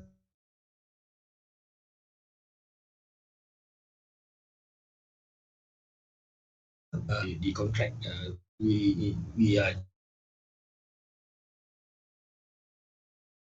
just now, okay, but the overall production of the vaccine and also the operation of the factory will either end of this year or early next year. Okay. Then Julia is present globally and locally and globally. We put 4 there because we are present in Dubai, in Qatar, and in Indonesia, and then also previously in Cambodia. Okay.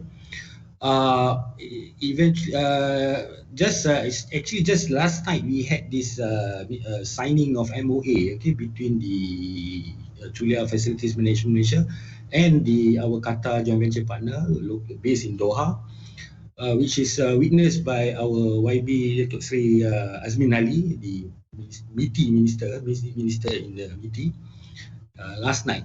Okay, and it is I can say this is the second joint venture in GLC country. So all in all, we have so far we have managed about 200 facility management contracts all over. This is including in Dubai and also in Indonesia. We have roughly about 550 technical staff. This is direct and also indirect. Okay. As previously mentioned, we are already 25 years in the business of facility management. So this is the so-called map of location of where we are. So, but interestingly, we have managed more than 25 million square feet of built-up area overall in all these countries, including in Malaysia. And another best part here is that we have been providing jobs not only to Malaysian, but I can remember because I was in Dubai.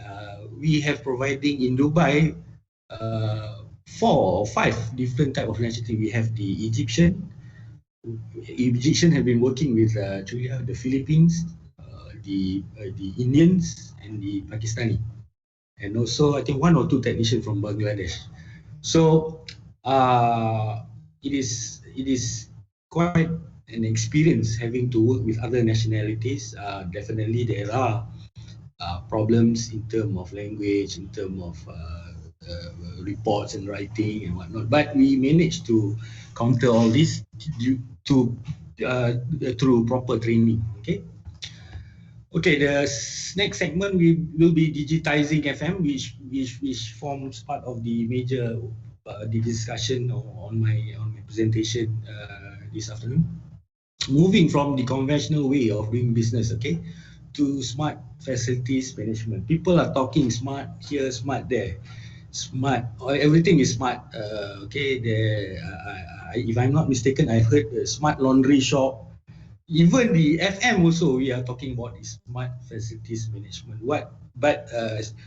Especially to the student today, maybe you will think, what is smart? You are hiring an alien from outer space to do your maintenance work or something like that. Okay, so the conventional way of doing FM is those days when I started my career before the year 2000, where the technician used to carry, definitely you have to carry your toolbox, you have to carry your spanner, your test pen, maybe your ohm clamp meter. But eventually, and those days, they were, every time they do maintenance, they will carry paper or the service report or the service sheets. So this paper refers to the 3-ply of paper, the one with the white color, the red color. The red color you have to submit to the client, the white copy you keep, and then the yellow carbon copy you have to file it. So they are using a lot of papers actually. Just imagine if the building have 3,000 assets and you do PPM for 1,500 assets per month, and you have to produce thousands of ply of papers. Then that is what we meant. One of the things that we meant by conventional way of doing smart or doing FM, moving to smart facility management. But I like to take the quote from the Malaysia do have the Malaysian Association of FM, and we do have our own so-called term of what is smart FM. But I like to take this quote from Mr. Tony Koo, who is the president of the Singapore International Facility Management Association. He said that the smart FM is about integrating technologies, people and processes to improve communications, lessen response time, reduce cost and manpower, and more importantly, to raise productivity. What is to make it easier to understand is that instead of having 10 Excel file, or 10 Word file, you only need one Excel file where you use all the tab sheet in your Excel file to refer to all the services that you do in the FM contract, that you perform in an FM. So instead of 10 files, you need only one file, and this one file will show everything. It will show you the mechanical, the electrical system, the civil, the architectural system, the soft services, the janitorial, all the things that you perform for a contract. So it is about integrating technologies, people, and processes to improve communication, lessen response time, reduce cost and manpower. That is most importantly in business. You have to reduce cost, definitely, because normally, I will touch further later, the objective of this business, because in FM you have almost all contract in FM you have a fixed fee. You have a fixed fee. The fee will be like that. The same. Say you get 300,000 a month, so it will be 300,000 for a month for another 5 years or 7 years or 10 years, something like that. So what you can do is to reduce your cost, reduce your overtime and your maintenance budget, everything. So that's why I think our Professor Dr. Muhammad Yusof has mentioned, I think it's a good paper, a good presentation on maintenance budget, because a good FM is not a manager who only good at technical and engineering, but he must be a good businessman also. At the same time, is a mixture of engineer and also a businessman. So we move forward to what are the FM service delivery. What do Julia? This is Julia meant. What do we mean by FM service delivery? Because different company, they have different type of service delivery. They have different type of business model.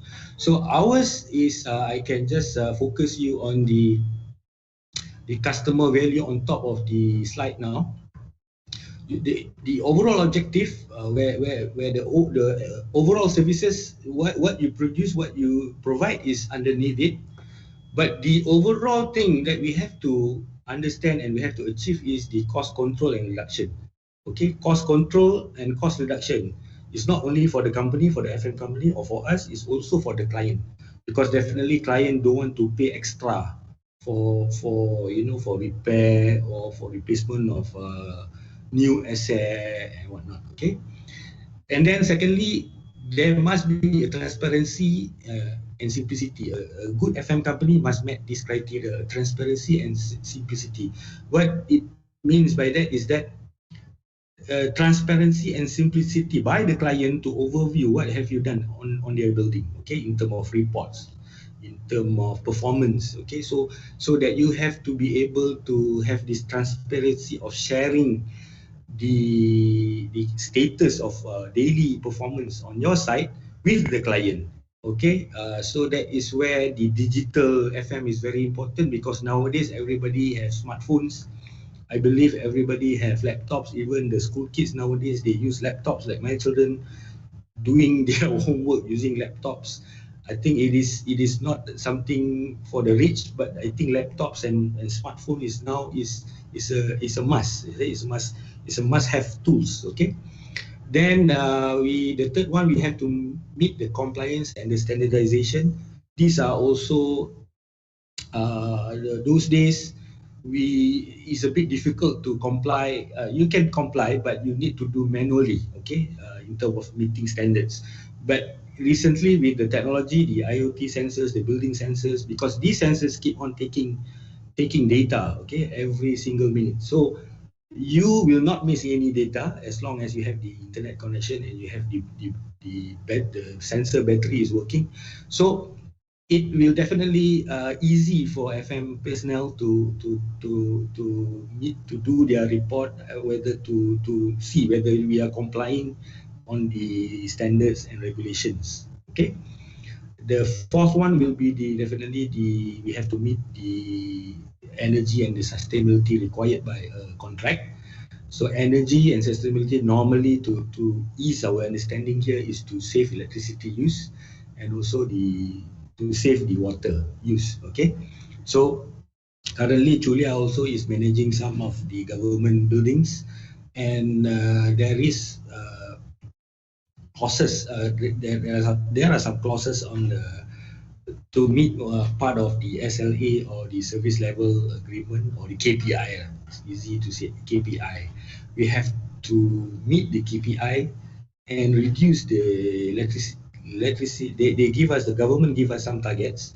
We have to really target the thing, because if you don't meet the cost saving, the energy and the sustainability in terms of electricity saving and the water saving, then there will be a penalty or deduction on your monthly fees. Okay, so you have to bear. The FM taking care of the site must always remember that it's important to meet this energy and sustainability criteria.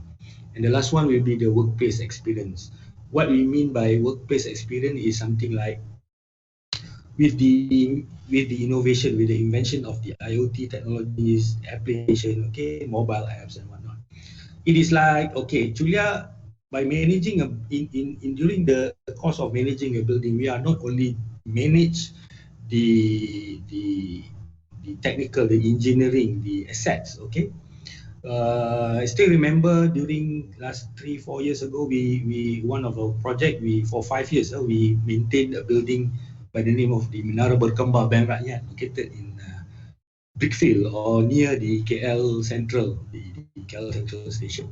So, among others, we have to produce. We have to come up with the reception service, and also we have to take care of the car park, the basement car park. There is about, I think, 5 levels of basement car park.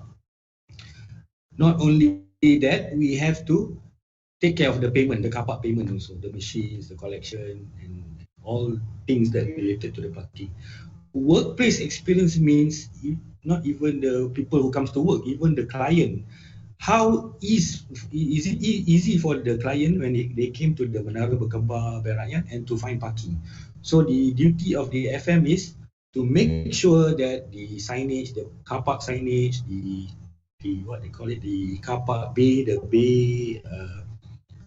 box on the car park location is the stipulate car park location bay there must be a good signage, must be visible, lighting must be there. You know, in some car parks they put this red and green indicating, or the signal color indicating whether there is occupancy, the car park is available or not. And up to the extent that we were asked to do apps those days to ensure that whenever people wants to come to the Menara Berkembar Bank Rakyat, they will use their mobile phones or the laptops. They will install the apps, and they will know whether they how many car parks available at that point of at any point of time. So maybe if they wanted to do some business at the building, and then that was it was like 10 o'clock in the morning, so they will see on the apps, oh, by 11:30 there will be another 15 car park left. Okay, so they can plan their traveling. So we were asked to do that, and definitely we did that. But those days, actually, technology was not still we don't still haven't evolved yet, and we outsourced the work to one of the IT company in Kuala Lumpur. But the thing is that it is there. This is what we meant by the workplace experience. Another one is that people in level 1 and people in level 2, they will feel comfortable with the temperature, with the humidity. But the people working in level 3 are not comfortable. They feel warm. That is the workplace experience, another term of workplace experience. And the FM has to ensure that every occupants, whether they are from level 1, level 2 or level 3, they have to have experienced the comfort of working in the same building, no matter which level they are. Okay, so these are the 5 core things that we put there as our customer value. It's a value to the customer that must be provided by FM company. So we move on to this. These are, I took this from Gartner.com. It says that the people, some people may ask, what type of digitalization in the facility management? Is it only cloud-based system or apps or something like that? So these are the 5 things that there are many actually, but I took 5 because I think these are the most important things. Okay, the number 1, the digital technologies will have the greatest and most immediate impact to FM are the Internet of Things, IoT, the data analytics. Thirdly, the cognitive technologies, or normally we just put it as artificial intelligence or AI. The cloud services, and lastly is the user experience application that I mentioned previously about the car park apps. That is what we call it, user experience application. I'm quite interested on user experience application actually. That we are now at the moment we are working with one of the factory in Shah Alam, because these are during the pandemic. You see, with the MCO, with the PKPD. And I don't know whatever PKPD they will create. So people cannot come to work, and how they want to monitor, especially this Shah Alam factory. They production must be there, but people are not working on the 100% volume. But the production volume must be there. So how they want to monitor and how they want to control the production, this is the challenge. So these are also part of a user experience application that we are working on it at the moment. Okay, we move on to what are the things that we innovate. What is Julia's innovation? A few of course, Julia's innovation together with associate companies, specifically in digitizing the FM industry and building smarter building for the nation. And we always hope that we are not only building smarter building for only in Malaysia, but also elsewhere. And the best of it is that our CMMS and our sensors are being used currently in Dubai. So now 2 countries are using the system provided by Julia. So definitely, Julia, we cannot work alone to produce all this innovation, and we have worked with one of a company, okay, owned by one of the IPTA in Malaysia.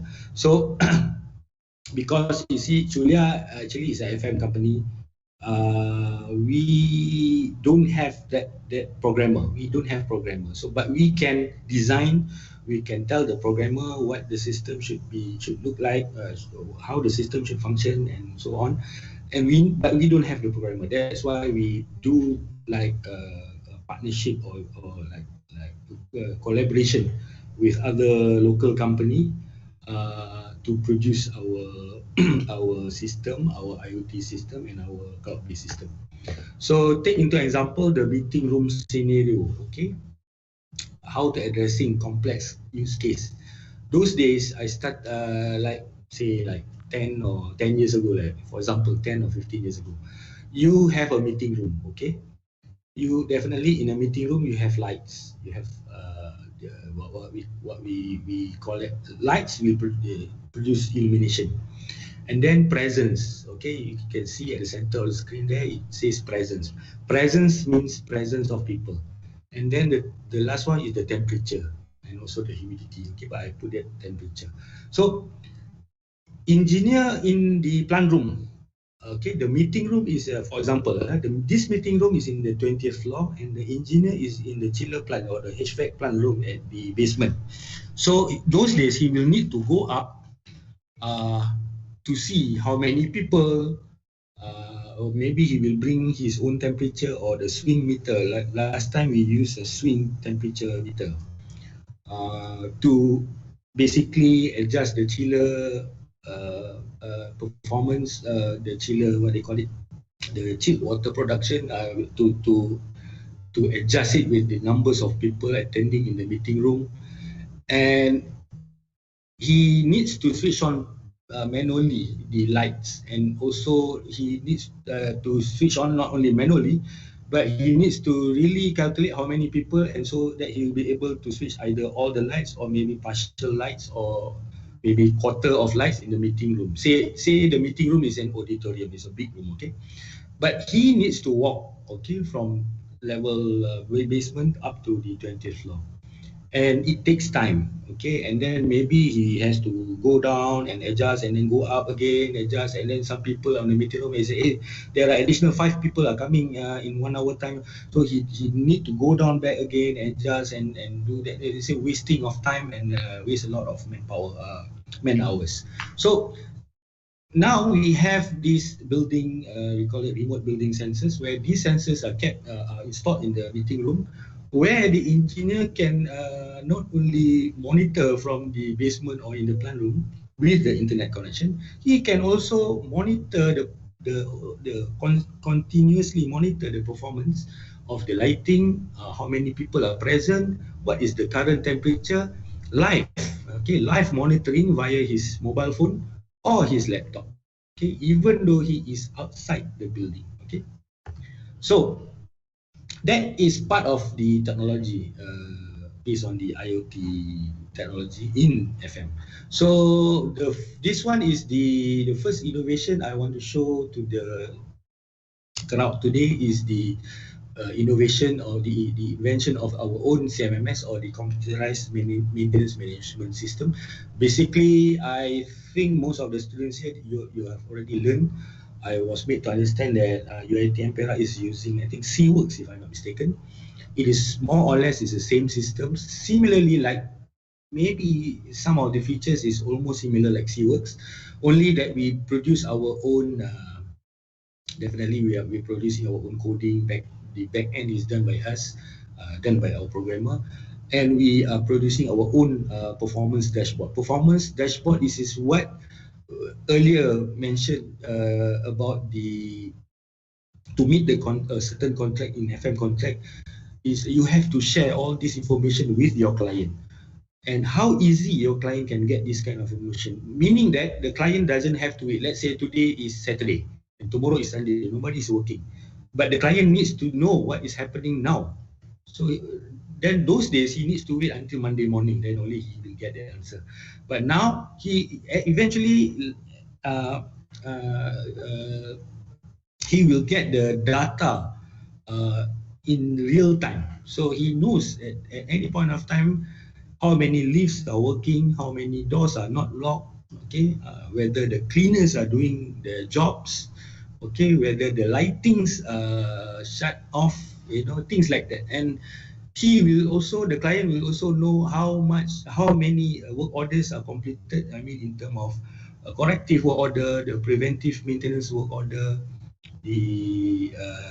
or any type of work orders, any type of report, whether we have submitted the report, whether they will have a variation order to contract, the status of works, everything, how many assets are in good working condition, everything.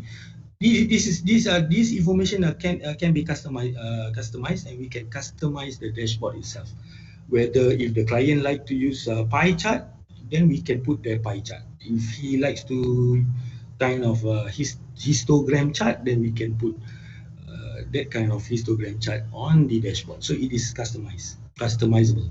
So this CMMS, we called it our own brand, Waris. It means Work Automated and Risk Information System. This was, I came back 2017, the Waris completed, and we do the bug test and everything. I think we started to use Waris in 2018. And 2019 we started to use we spread the use of it to Dubai. Okay. Okay, this is the this is the dashboard that I'm talking just now. It shows the overall, as I mentioned just now, overall performance of a particular site. Okay, this is very important. Like currently we are maintaining the landlord of a building is the Jabatan Perdana Menteri or the Prime Minister's office. There is one division under the PMOs that administer all the building in Malaysia. So we took care of the central region building, and the building owner is the PMO or the Jabatan Perdana Menteri, the Prime Minister's office. Definitely, there are a few officers there. They want to know, okay, what is the status of the preventive maintenance, status of pending maintenance, what are the assets that are that still in running in good order, what assets needs to be replaced. Okay, these are the things that they can monitor. It is up to the client. We give them the link, we give them the user and the password. They can view it. I can say almost real time, because every time the data entry, our Julia data entry is by Julia. Every time the data entry enters a data, so depends on the speed of the internet. At least more or less 3 to 5 minutes, the data will be there in the platform. So definitely every time data is added, then you will see changes in the graph. Okay. Then another move on to this. This just now is the CMMS solutions. It is not that one is a cloud-based or a web-based CMMS platform, and this one is more of an IoT solutions, which is the one that I mentioned just now, is the remote monitoring sensors. We currently produce about more or less like 10 different variants of sensors. We have the temperature, humidity, illumination, flood sensing, what they call it is water detection, water level sensor, and vibration sensor for motors. those sensors are very critical for FM operations in the building, because these sensors, as I mentioned earlier, they keep on sending data every 1 minute. You can select, you can sell it whether you want the data every 1 minute, every 5 minutes, or every 1 hour, depends. Normally, for I'm giving example, for server room is very critical. Servers are very expensive. They require us for the sensor to send data every 1 minute for the temperature and the humidity, because the servers are very sensitive to humidity. Okay. Then some clients also, they said, okay, just set it at every 1 hour for the temperature. In Dubai, for example, the car showroom, the Volkswagen or the Audi car showroom, they said, okay, every 1 hour we need to see the temperature. So we set them for the data will be 1 hour interval. Okay. So these are the IoT solutions for the remote building monitoring system. Okay, we call our remote sensor Smart Sense. Just now the CMMS is Waris, and this one is a Smart Sense. So this is part of this screenshot of the platform. You can look it, you can monitor it over your computers, your laptop, or even your mobile. And on the right hand side also is the sensors. We call it smart bin monitoring system. It senses the garbage data.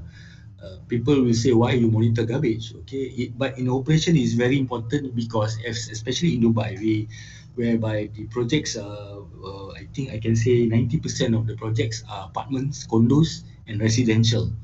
So for instance, a condo or apartment, okay, they have this garbage room. Without the sensors, the landlord, they have to sign up a contract where the dump truck will come and collect every day, but not all the day the dumpster will be full.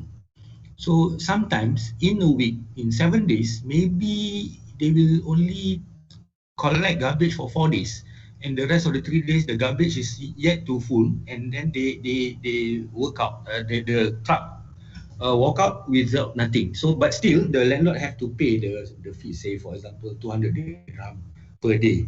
So just imagine, with these sensors, it will give sensors whenever a garbage is full, then only the landlord can call the garbage dump truck to come and collect. So it save a lot, you see. So this is one of a proven technology where it save costs in terms of the daily operation costs. Then next is we also I think this one came to us last year. We call it ASAP, simply ASAP. ASAP means smoke. This is a smart smoke alarm for buildings, because why we innovate this. Definitely, there in a building there is a smoke. There are a lot of smoke sensors, but during the time of construction, normally they will do wired kind of sensors. So all the wire will be placed on the above the ceiling, or sometimes lazy contractor will all jumble up all the wiring system on top of the ceiling. People cannot see, but on top of the ceiling, sometimes they don't put a proper cable. They don't have a proper covers for the cable, and sometimes they just link in parallel. They fix the CCTV sharing with the smoke alarm. You know, it eventually after so many years, all the cables will be broken due to aging and due to false installation and whatnot. And some of the smoke sensors will not work. So the BAS room in the ground floor or in the what we call it, basement, they will not. Once the sensor cannot be used, then the person who monitor, who man the bathroom, cannot detect if emergency fire happen in any of the floor. So we came out with the design of the smart sensor as such as the sensor does not need to have cables or wiring. it is a plug and play concept. Similarly, all our sensors are plug and play concept, where what we need is, because these sensors are very light and not that big, some as small as a matchbox, and we just need the what do you call it, the double-sided 3M double-sided tape, or like for example some slightly bigger sensors, we need just about 2 or 4 small screw to tap on the wall or on the ceiling. Okay. Then the next one on the right hand side is the energy saving solution. These are particularly designed for reduction of electricity, but designed for the aircon, the split unit system. Okay, we anticipated that it can save like 12 to 15% a month. So some I think 1 or 2 sites in Dubai residential area we have installed these sensors. Okay. So we move to the next innovation is the energy saving solution. This one is the if you can see on the far left is the blue color we call it demand control drives. These are large energy saving device that we installed in the plant room, in the electrical plant room. It can save like 25% or to 30% electricity, where it generally it has its own drives, or it has its own motherboard to speak with all the electrical component in the plant room, and it has been installed in one of the factory in Nilai, either Nilai or Mersing, I cannot remember. One of a factory in Nilai or Mersing. So another on the right hand side is the smart udara. This smart udara and smart sungai. These two sensors are largely designed for the external environment. It's not for built environment. It's for the external environment. That like for example, the smart udara detects the air pollution, the quality of air. Okay, it's more or less like air pollution index. Okay. So and another one is smart sungai. Detects that, definitely it detects the river water, the water quality of the water. Okay, it detects the pH and all kind of the chemical buildup of the water. So these sensors are produced also last year as a result from our discussion with some of our in Malaysia, for some of our local what they call it PBT or like municipality, like this one, the one resulting this one smart udara and smart sungai resulting from our discussion last year, the early last year, with the Majlis Bandaraya Ipoh, okay, with the mayor. So he was asking whether we can produce such a sensor. So moving forward, we have also the vehicle tracking. These sensors to track the movement vehicle. These are in relation to our meeting previously also, I think 2 years ago, with the Bandar Iskandar, I think the new township in Johor, with IRDA, an agency called themselves IRDA. And then we have the underground drain monitoring, where these sensors are consistently monitor, especially designed to monitor the what they call it, the flood. Okay, some flash flood. Okay, that always happen in Kuala Lumpur or other city in Malaysia. So as a result of our discussion with some of the municipality, because they were asking how to to monitor and to control and to prevent maybe flash flood. So they ask us whether we have this kind of tools to monitor, because they cannot afford, even Julia also, we cannot afford to put people 24 hours to man a drain, okay, or to man like for example on the right hand side, this sensor is meant to monitor smart manhole. I think we have thousands of manhole in Kuala Lumpur. I think it is impossible to put one man at every manhole just to monitor a manhole. Okay, the purpose of the smart manhole is, as you well aware, we have a lot of in some area in for instance in Putrajaya there are cases people steal the manhole because it's a solid metal, you see. I think maybe drug addicts or what, they just take it and sell it. Okay, so what happened is, sadly, is that accidents happen because of the missing of the manhole. And I read in newspaper also a motorcycle rider died because of getting in the manhole during his motorcycle riding. So it's very, very dangerous. And this is smart manhole is, I think, one of the important tools that the municipality should install, okay, to avoid. Number one is to avoid theft. Number two is to avoid accidents. Okay, and another one, we have the smart bouquet. These sensors, the objective of the sensors is to monitor the movement of slopes, hills, because some of the sites that we take care, they have a slightly small hills next to the building, you know. And we know that there's a lot of rains in Malaysia, so in some occasion the earth move, and although we cannot see on using our eye, so these sensors will give a pre-alert warning to FM operator or to the user. Any vibration or any slight movement of the earth to the user, and then appropriate action can be taken. Okay, these are all, the sensors are all actually to ease the daily operation of the facility management.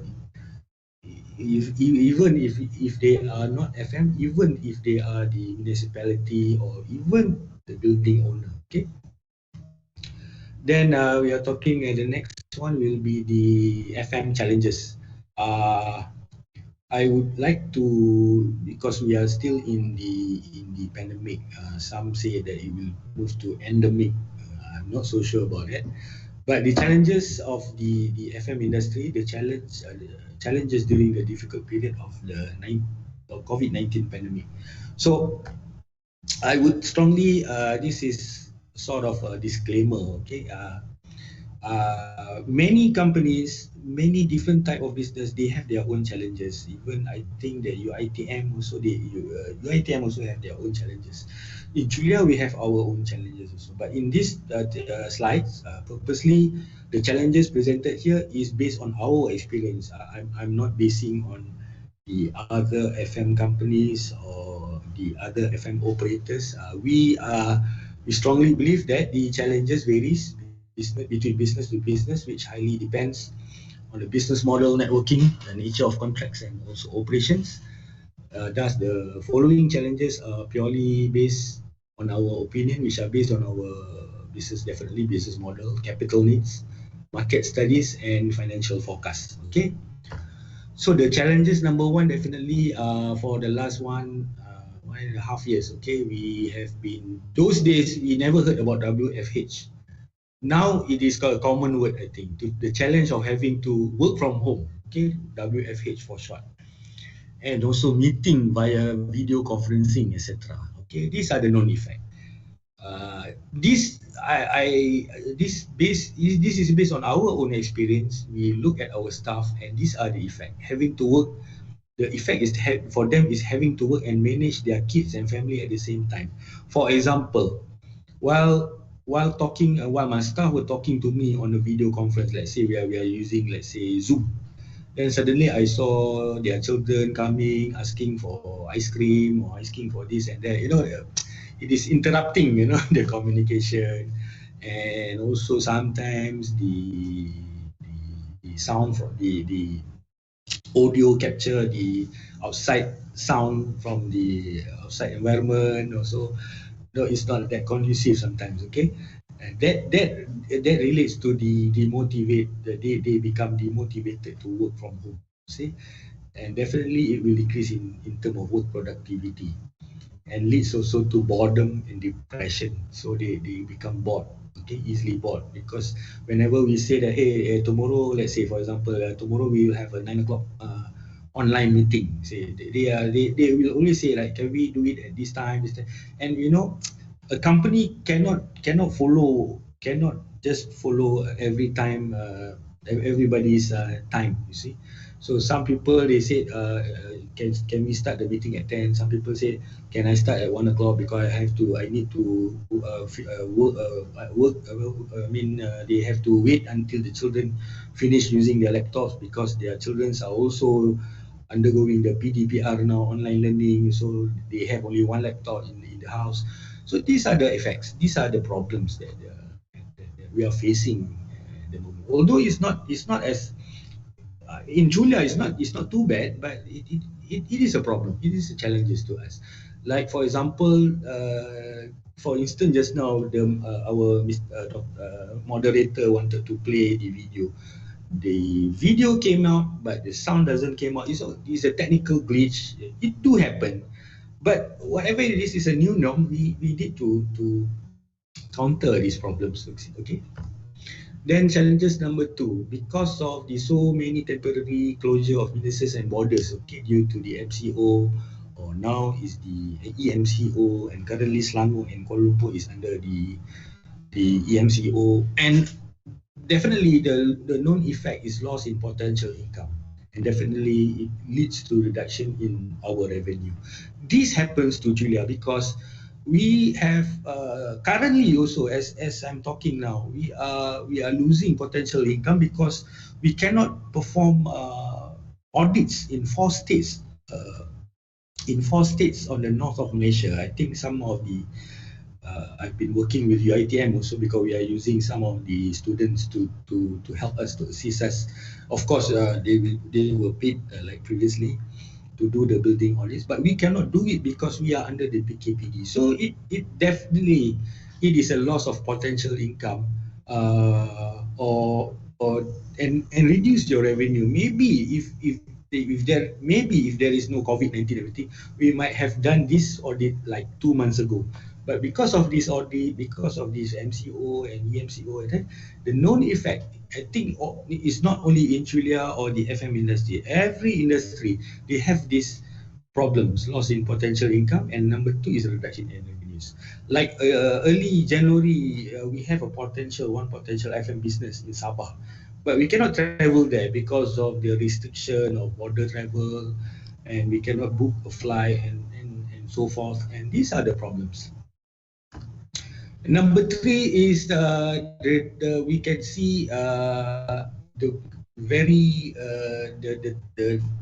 what they call it, the reduction of tender works is very much anticipated, because I see every day in the e-Prohan system, even in the newspaper, less and less tenders being advertised by the government, or in fact by the private sectors, because due to either they also, the client also facing financial problems due to MCO, or most of the staff are working from home. So if they are working from home, how can they produce tender documents? Because these documents they have to produce in the office. So these are the known effects. That also similarly, the people, company like Julia, this loss in potential income and the reduction in revenues cannot be avoided. Okay, definitely cannot be avoided. Number 4, eventually, when you keep on losing and losing, last, hopefully it's not going to happen to Julia, going out of business, because they cannot cope up, because they have to pay the salary, they have the even the tax also. Maybe the government delay a bit on payment of the tax, but still we have to pay the tax. But eventually, when you don't have business, you will be going out of business, you see. And the known effect definitely will be either, firstly, the salary reduction, and then you will experience delay in salary, staff retrenchment, eventually staff retrenchment, and then VSS, either they will do the voluntary separation scheme, or the MSS, or the mutually separation scheme. And then the last one will be definitely Malaysia will see the increasing unemployment rate. I think it's not only happening in Malaysia, it's happening also in other parts of the world. And I think the last I read, I think is we had about 700 to 800,000 unemployment or jobless people in Malaysia currently, which is quite high. So these are the things that we cannot avoid. But as a human being, we need to think what there must be option B. Even though we cannot see, even though we are still in the black tunnel now, but there is a light down there. But still, when the light will come and how to go to the light, that is the most important thing that we have to think right now. Okay. So we move on to I think this will become my last topic for today. I've been also asked by UiTM to give some tips. I can say it's FM tips, okay? Because I made to understand that some of the students here is a final student, and some of you may join the workforce as early as another 6 months or as early as another 1 year. So I will give some of the tips based on my own experience and also overall the Julia experience. Okay, I will basically I will tell first the 11 IFMA's competencies. IFMA is the International Facility Management Association. So IFMA is a body which govern basically the competencies of the facility managers. It has many times it has organized courses, short courses, competency papers, white papers, journals. They produce journals, so say they have their own libraries, and you can also become their members. So IFMA said to become an FM, one must have these 11 core competencies. Competencies is like also knowledge and skill. Okay, you must have an FM must have a communication. Definitely, you must have a communication skill. You must know how to communicate, with your client, how to communicate with your subordinates, how to communicate with your colleagues, your friends, your bosses, okay, and how to write reports, how to write letters, how to write emails also. Sometimes I saw some of our staff here in Julia, so sometimes they write email, so they write things like in WhatsApp. They use a lot of short form, which like people like me, I'm 47. I'm not used to all these short forms, acronyms. You see, so I told them, see, when writing email, you have to treat email in a company. Email is a formal, especially when you write to your boss. You have to avoid all this short form because we are not writing like a friend to a friend. See, so these are the basic communication things that you have to have this skill, okay, communication. The second one is the emergency and preparedness and business continuity. This is more of like a risk management skill. So as a FM manager, as a facility manager, a manager must be able to plan and to prepare documents, a manual, okay, where it says whenever is an emergency happen, like flood, okay, for example, basement 1 is flooding at the moment, how to move equipments, how to switch on or switch off the chiller, how to move people, in an orderly fashion and safe manner. You see, they have to have this. Number one, produce the document, the emergency preparedness document, and they have to know how to do what action should be taken during an emergency. Okay, like power failure and whatnot. Number 3 is the knowledge or competency in the environmental stewardship and sustainability. You have to read books and you have to learn on how to do like energy savings, water savings, and these are all part of the sustainability, and the knowledge of this is very important if you want to work to become an FM or facility manager. And number 4, finance and business. I think the Professor Dr. Yusuf Hamid mentioned about the budget. Okay, just now how to prepare budget, what is the type of budget, what is PFI. I think PFI is public funded initiative. Definitely, it's good for you to know, but it is more technical than that actually. When you work, then you know actually. When you work in Julia, then you know what is PFI, what is the pros and cons of PFI. There are winning is I can say some PFI are win-win, some PFI are not a win-win between the government and the contractor. Okay, a lot of factors, but a manager should know finance and business, especially if he take charge for example a hospital. He has to know what is the volume of patient every day coming in and coming out to the hospital. This is especially important to cleaning, okay, to janitorial services.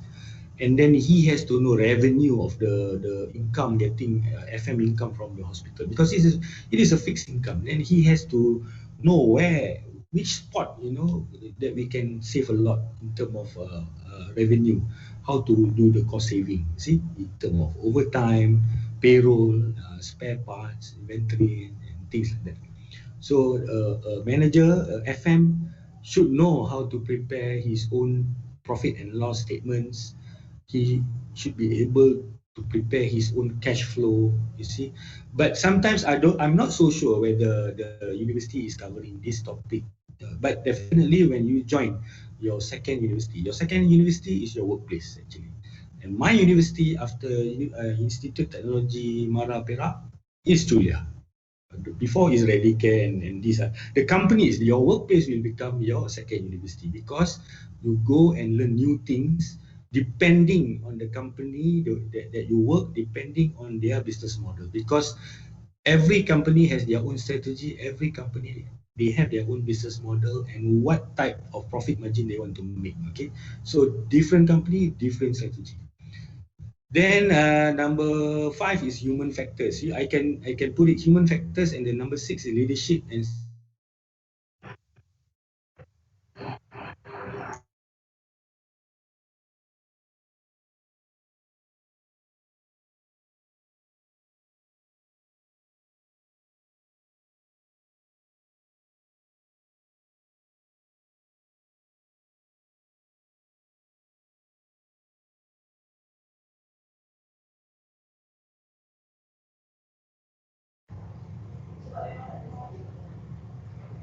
Okay.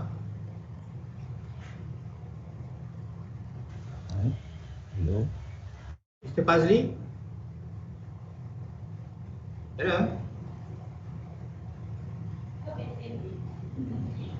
Mr. Fazli?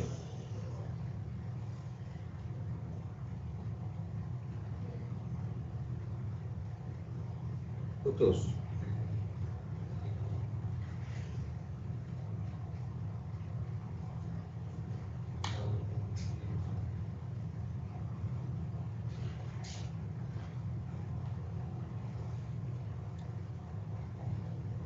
Yeah.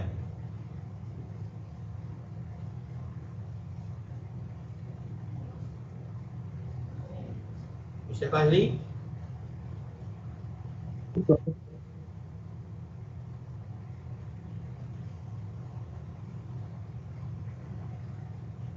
Hello?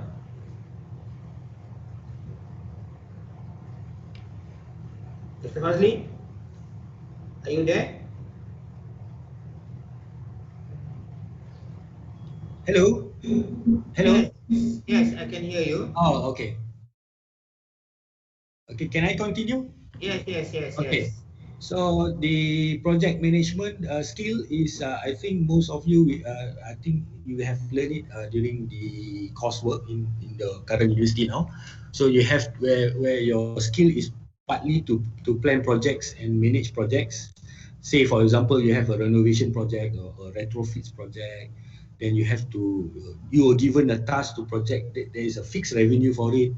There is a fixed manpower, number of laborers for it, and you have to know what is the target, whether if you delay certain things, delay installation of certain equipments, whether what is the penalty, what is the penalty, how does client calculate the penalties.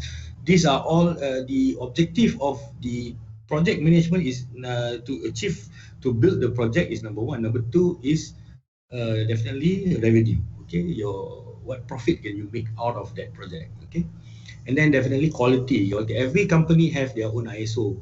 Like Julia, we have our own ISO. So definitely you will learn quality management system or the QMMS. If you join a company, then they will give you short course on the type of the standards based on their ISO requirement. So what you should do, what you shouldn't do, what type of files that you have to keep, how to prepare yourself before the auditor came every year, to renew the these are sometimes requested by the client care of their building. Sometimes the client also, like one of our project here in KL, they require us to look for new tenant. Okay, FM also should have this knowledge in terms of real estate or property management. And lastly, you will have to need to have this technology knowledge, competency in technology. You have to read, you have to know in 10 years time what kind of new technologies will be implemented in the FM industry. So you have to plan, direct, manage overseas FM businesses and the operational technologies that were currently implemented. Like now every time a new staff join Julia, I need to train them for at least 1 month to really make them understand what is how to work out with the CMMS system, what is to how to operate the CMMS system, how to install the remote building monitoring system, how to take the data, how to do the analysis and whatnot. Okay, so that just now was the 11 competencies mentioned by Ifma. Those are more or less academic. So what about individual competencies? I think these are more importantly also for I'm talking about the competencies required by a company like Julia. Okay, definitely when you want to work with Julia, you will have to have a degree, or if you want to become an FM in facility manager in Julia, you will have to have a degree or at least a diploma or a professional qualification which is related to FM, maybe mechanical, electrical, civil, or other related engineering subjects. We have had FM his background is mechatronic also. We can consider that, no problem. Then, but most importantly, you must have the relevant work experience of at least 3 years. And definitely, if you have people who were hired with the 3 years of experience and people who come to Julia with the 10 years of experience, definitely the salary scale is not the same. Okay, so relevant work experience means relevant to the industry, relevant to the FM business. Okay, if you come to us to work with Julia and a particular person come to Julia and tell me that I have 5 years working experience but in 7-Eleven, so it's not relevant because they are like a sundry shop. Okay, or maybe they have like 5 years working experience in hotel. Okay, F&B, so they as a cook. So even though 5 years working experience, but it's not FM. So relevant work experience mean at least minimum 3 years working in an FM company. But if you don't possess that, you cannot become an FM. But we will take you to become as an executive or an engineer, junior engineer. So and last but not least, the candidate must be able to write and speak in English and Bahasa Malaysia. Definitely, especially the Malays, our mother tongue is Malay. Okay, we speak to our friend, we speak in the house. But what I can see in Julia eventually, until now, my staff, especially the Malays, they can write, they can understand English, but for them to speak is a bit difficult because I think this comes to where your mix, because they always mix with the same Malay people. This is in my opinion that, like me, I mix with all other races also.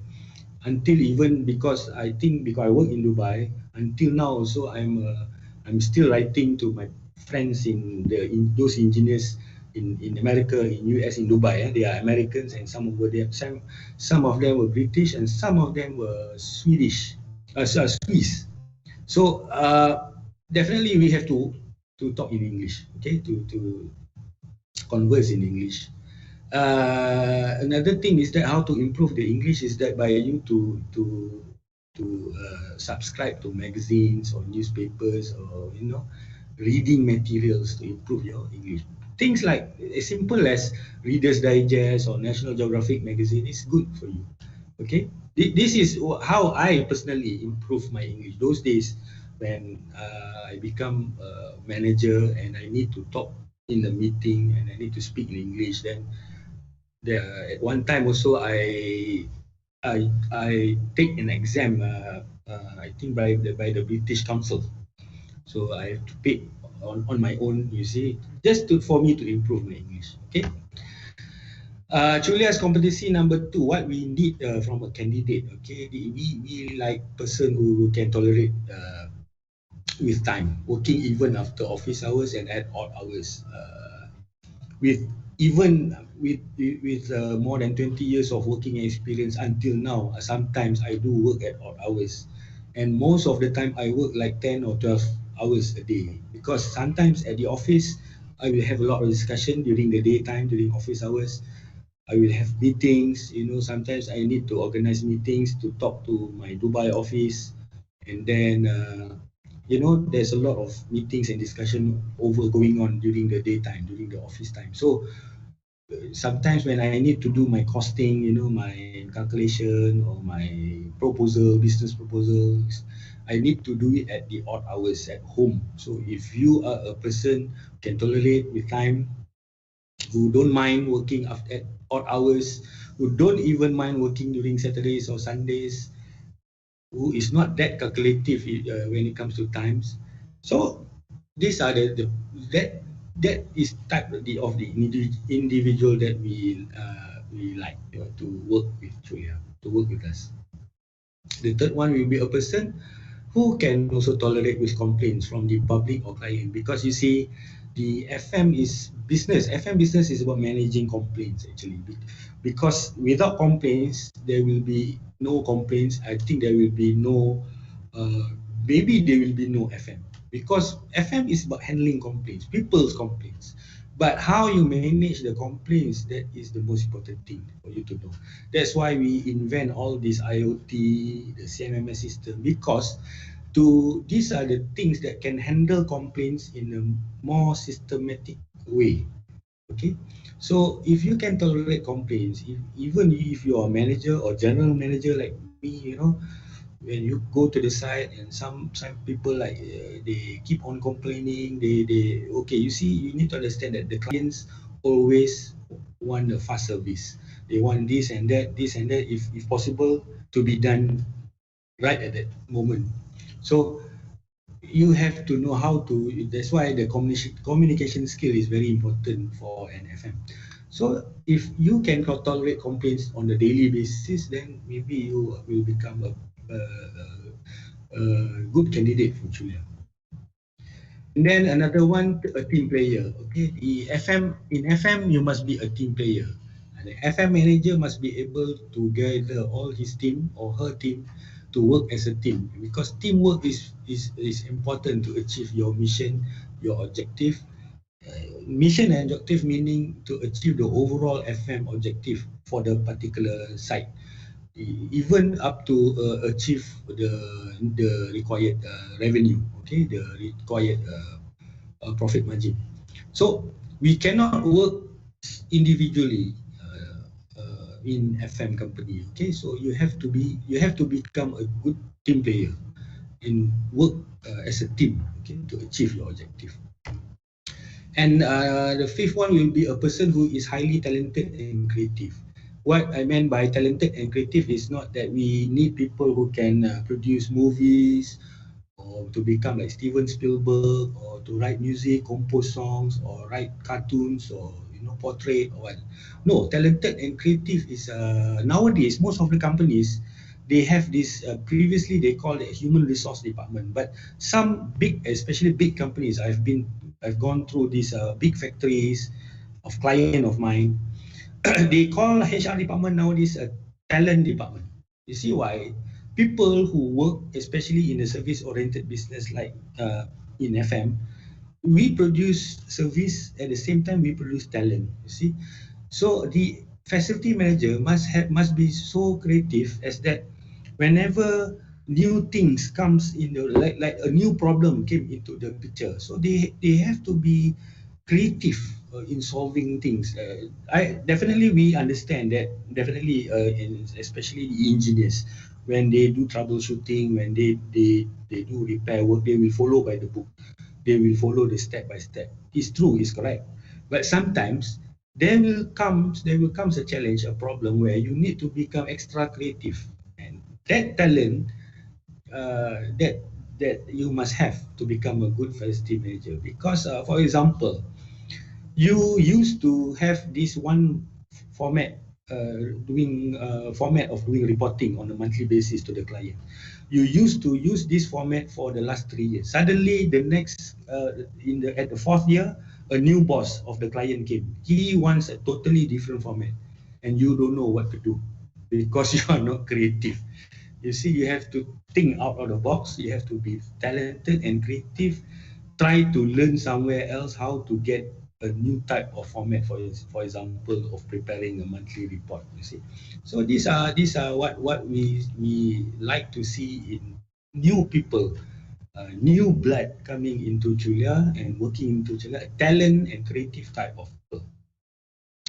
Number 6 is a person with a strong can-do or yakin boleh spirit. I always see my engineers, not all, but some of them, like they limit themselves, like they cannot. When I said, can you do the chiller servicing without us having to subcontract the work? You have to do this. They said they cannot. They cannot. They always said cannot. They never said like I can try or I will try. No. So we are looking for people who like, okay, we will try first. It shows that a person have this can-do spirit instead of like pulling the handbrake or surrender, you know.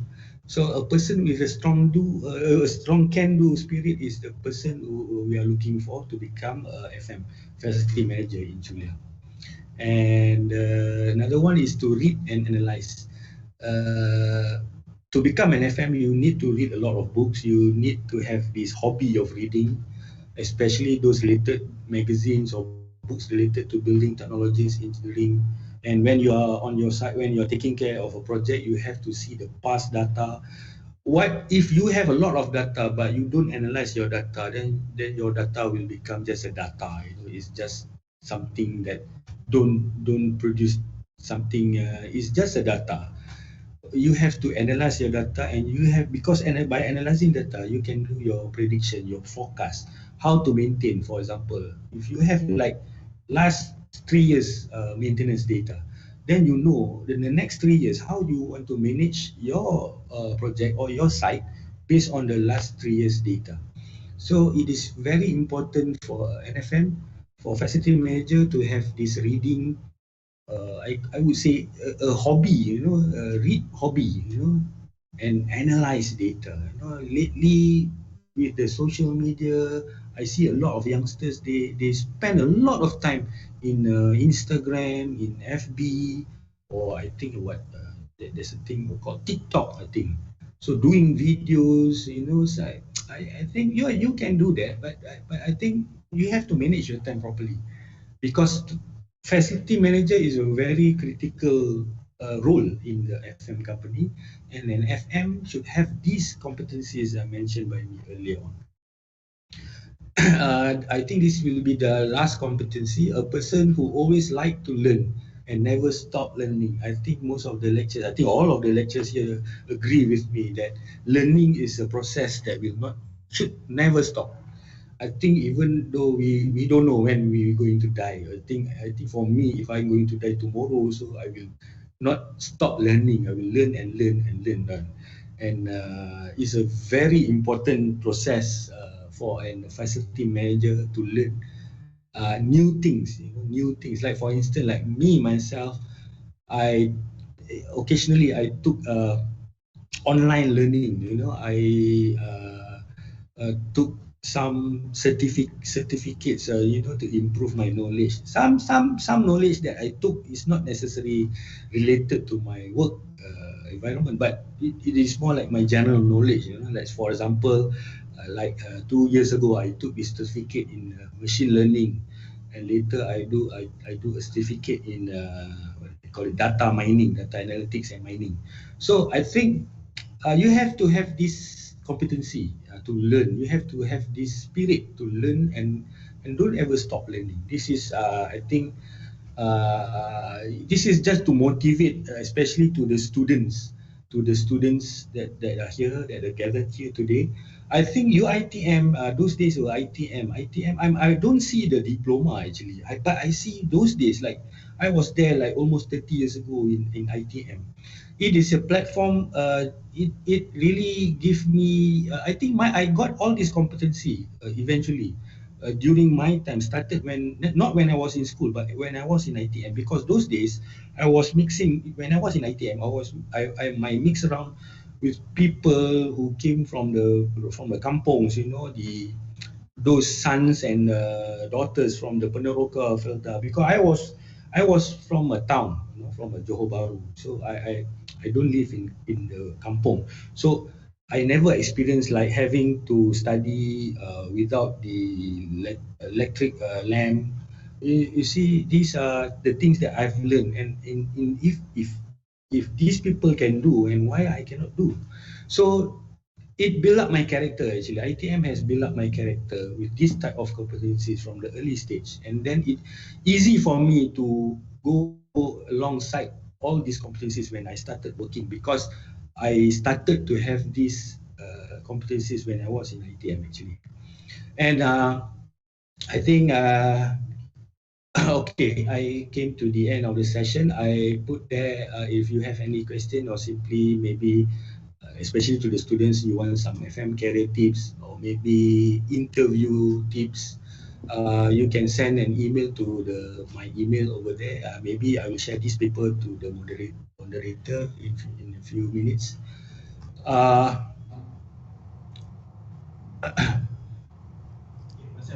Okay, Mr. Fahri. Okay, I'll finish my. Okay. All right. Right. Okay, Mr. Okay, thank you to the guest speaker, Mr. Fazli, on the group. Quite benefit, informative, and very interactive on the your sharing session. Before we goes to the Q&A session, we just to show again the Julia corporate video. Please enjoy.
Alright, it's okay. Still cannot to view again the record. Okay, we go to the next session, Q&A. Okay, on the Q&A, I have get several questions on the chat box. Okay, this question basically, okay, I get two questions. For speaker one, for Prof. Sebagai Dr. Maisu Hamid. Okay, the question. Okay, Prof, can you hear? Yes, Doctor. Right, I'm with you. Yeah. Okay, the question is, dear Prof, a very good sharing on the costing component related to facility management. May I ask, is there any specific guidelines or guidance on the life cycle cost LCC application used in FM practice? Is there any LCC on FM practice? Number one. Number two, how UiTM determine running costs if not cost plan for future costs? That is the question. Right, thank you, Dr. Wan, for the first question in terms of life cycle costing application in FM practice. So, such as what I have been explained earlier in my presentation for a case study at PFI campuses. So, in the context of life cycle costing, so they've been listed in the schedule that developed at the earlier stages of the concessionaire agreement. So I think I can see here Dr. Abdul Muttalib Ahmad Shah has raised his hand. So he's one of the personnel that has been developed or has been verified in terms of that life cycle costing schedule that being developed for this PFI campus. So however, in terms of the guideline or the content of that life cycle costing, so they are based on, one is based on the current practice of the scope of work, based on the warranty and guarantee that being provided or being supplied by the supplier. And then number two, it is based on the manufacturer or supplier recommendation. So they will look on in terms of the life cycle of that particular asset or that particular component. And then number three, it depends on the engineering practice, such as for mechanical and electrical components and other components. And then of course, they are also depending or relying on the building economic repair, which is achieve more than 70% of equipment or system. So that will be for this life cycle costings guideline or criteria that be used for this schedule at PFI campus. So other than that is in terms of guidance, some of the guidance.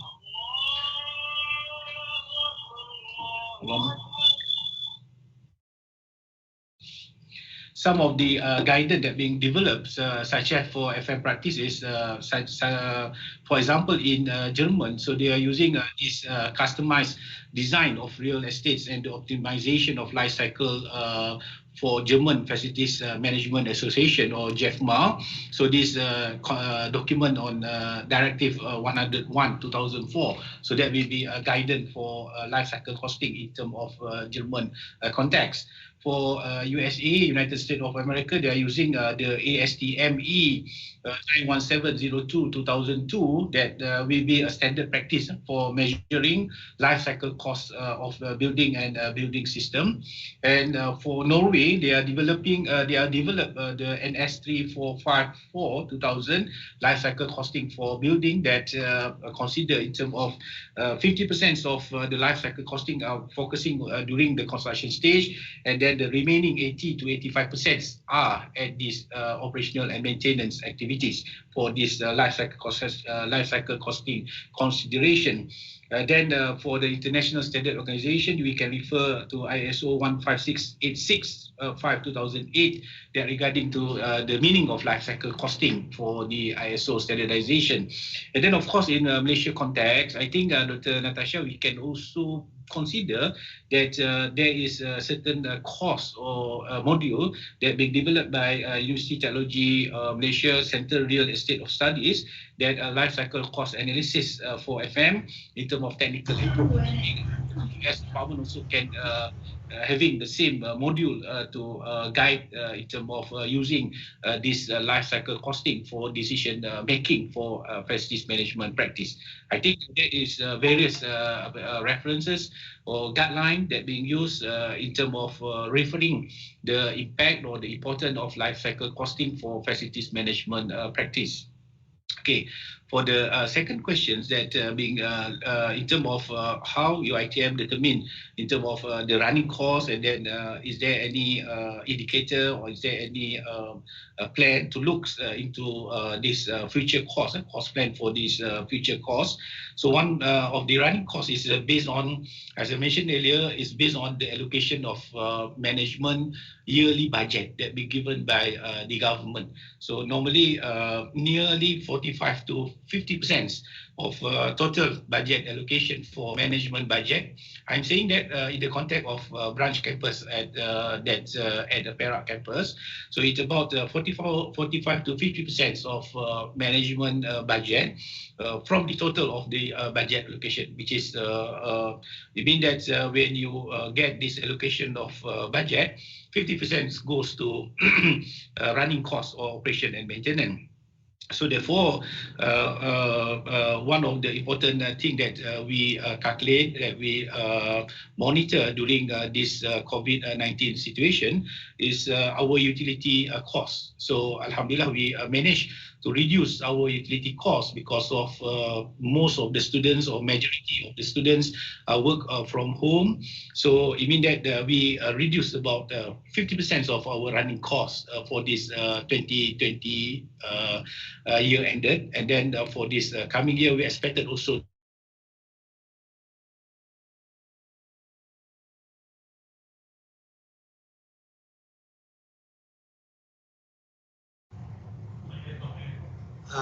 Prof, your mic.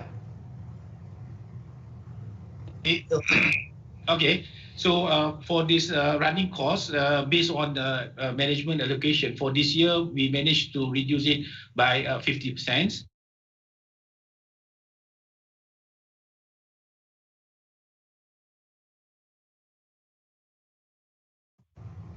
Prof, Mike. Okay, for running for future costs, not much we can do because of it depend on our maintenance contract that been allocated for 2 years or 3 years. So therefore, we can reduce it by 5 to 10%. However, it depends on our resources, scope of work in terms of frequency of maintenance work that need to be carried out. Plus, we also struggle to cope with the inflation cost of all situation in terms of maintenance resources. So that will be in terms of future cost, not much we can do because of in terms of contract, in terms of scope of work, and then of course in terms of if we reduce a lot, we're having a problem in terms of the effectiveness and efficiency of the services that we provided to our services. So I think that will be my for the answer for these two questions. Thank you, Dr.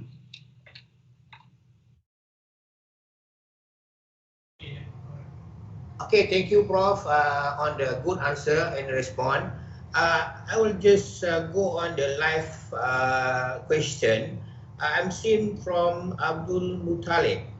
Where is the Abdul Muttalib Amansyah? You can answer the. You can raise your question now. Assalamualaikum warahmatullahi wabarakatuh. Waalaikumsalam. Yeah, it's good having this kind of knowledge sharing between two speakers, very experienced. So I'd like to pose my first question to Mr. Fazli. So Mr. Fazli, because of the Chulia have run a lot of FM service, can you just share to us if you have done this FCI to show that how that's the performance achievement from this student. And then the second question, it goes to Prof. Dr. Yusof. So from your experience, because you have two campus that's running, one running on the PFI, which means can say about totally outsourcing the FM, and then the one is your internal campus, say Iskandar, right? So between those two operators. So can you share to us what is the the performance between two campus? One they are running on the PFI, one on your own campus at Iskandar. Okay, thank you very much. Okay. And I like to say appreciate and then to this moderator because organizing this professional talk is a good sharing knowledge. Sorry, I forgot to just to ask one more question to Mr. Fazli. Since you are very experienced people dari janggut dah semua dah dia dah putih-putih dah sikit tu.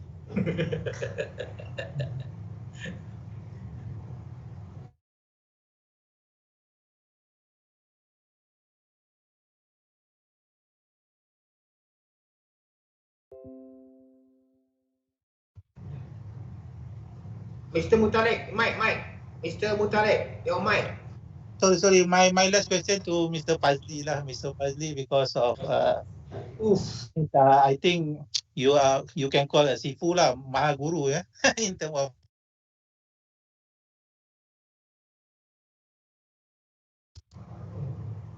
Mr. Mutalek, your mic. Oh, mic. Your mic. Okay, sorry. You can hear? Yes. Alright. So to Mr. Fazli lah. So do you think in future you can set up your own FM company? I mean, just to expand your knowledge and then expand your experience and then sharing all those things. I mean, because Julia is a big company, right? So why not you can, you can use your experience, talented, whatsoever your competency level, just to show to make us proud as a local, purely local Malaysian. Okay, thank you. Mr. Dr. Wan, you want me to answer? Mr. Fazli, Mr. Fazli. What I can, because the sound is became disoriented once in a while. So I can take the question from Encik Abdul Muttalib just now is regarding PFI, right? PFI. It's a public funded initiative. This has been started many years ago between the government and the private sectors. That's why the UKAS came in the picture, the Unit Kerjasama Awam Swasta. So those days, without mentioning without mentioning the names of the client, the government body or agency, and also without mentioning the name of the loan provider or the banks. So what we have learned, PFI, there is a pros and cons doing the PFI. Number one is that project is being funded, meaning that the government doesn't have to fork out money to do the project or to fund a project. You see, the public, that's why the name is PFI, Public Funded Initiative, because the initiative is initiated by the private company. But the problem is that it's like buying a house or buying a car. You will have to pay interest, and some of these interests are not stable. We can to make it easy. Some interests are make the banks more profitable, and some of the interest can I say that is a win-win situation interest. And these are the problems, because what we understand is that having to hand over the building to the client eventually after the period of 20 or 30 years is not a problem. But the problem is especially for the government when they calculate many projects, they will eventually have to fork out money more than the normal conventional way of doing projects or doing tenders. So I can see, especially during this pandemic of time, there is not so many PFI public funded initiative. Even now at the moment, we are waiting one of our proposals submitted earlier this month. I don't want to mention what project, but we have submitted to the PMO office. So one of business model that we offered to the government is PFI. We have this bank that offered, we have a couple of banks actually, because bank also they want business, you see. But the problem is that when we had discussion with PMO also, they have this finance, they have their own finance division, and also together with UCAS, they calculate back all the interest that the government have to pay back, you know, for the project. So that is the only, it's not the operation or the building or the construction of a new building, and then later on doing the O&M, operation and maintenance for the building. It's not that problem. The problem is especially on the financial impact, especially to the client, to the government especially, because PFI is normally between the private and the government entity. So I see some of PFI is a win-win, and some PFI is, I don't want to mention any project that is not win to the government but win to the private sector. But it happened. That's why there is not so much PFI nowadays. Not so much. I can say not so much PFI. Going back to the, can I answer the second question? Yes. The second question is talk about FCI, Facility Condition Index. Oh, okay. FCI, if I can catch up with the question just now, Mr. Abdul Muttalib was asking whether I'm interested to do my own FM business. Eventually, in fact, Chulia Technology, I'm also one of the director in Chulia Technology, which I have a share in the company. So I've been doing it for the last 3 years. So I think I answered that question because Chulia Technology is also related to an FM business. We are supporting our mother company, which is an FM business. So FCI is basically the most important thing when I do my FCI is that the format must be understandable by the people who wants to do the audit. For example, like early of this year, I think February and March, when we hire like 11 or 12 UiTM Perak students, they were good students.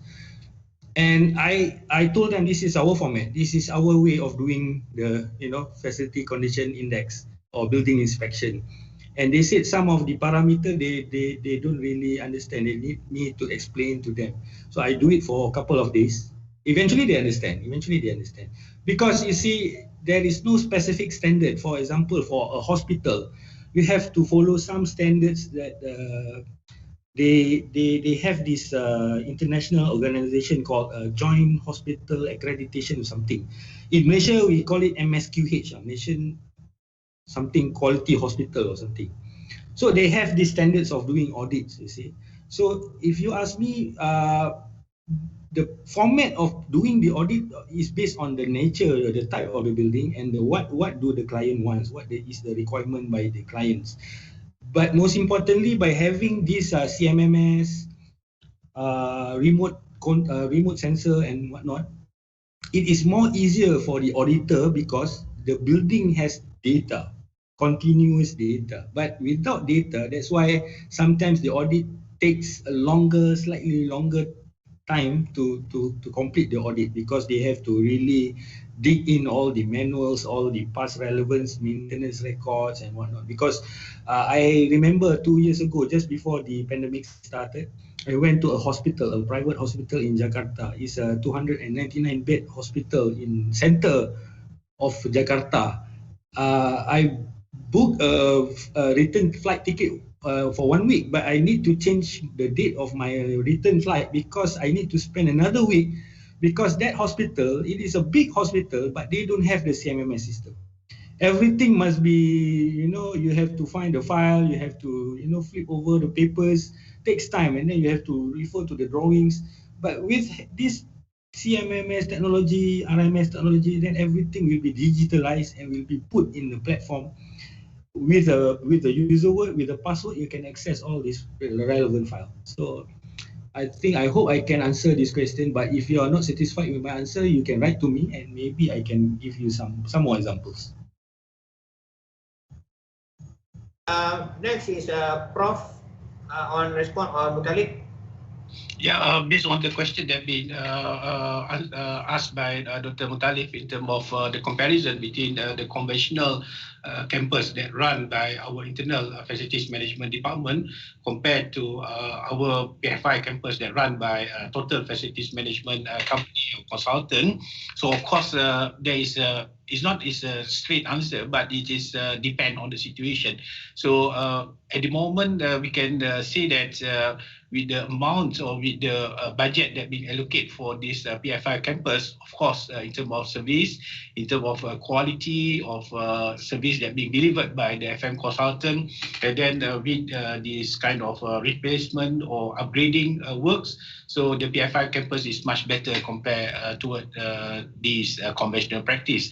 Because of at this conventional campus, we rely on our budget, which is depend on the yearly management budget, which is no other extra for major maintenance work. Therefore, there is a lot of maintenance backlog or deferred in terms of maintenance, especially for major replacement such as centralized air conditioning system, fire safety systems, and other systems that require a huge amount of money if you want to upgrade or refurbish for this particular component or system compared to PFI campus. So because of they have been allocated through the maintenance reserve fund, so the fund is available. So therefore, the major maintenance work can be carried out based on the life cycle costing schedule or based on the situation that they can require for to use this maintenance reserve fund. And then, Dr. Wan, can I answer some of the question that's in the meeting chat?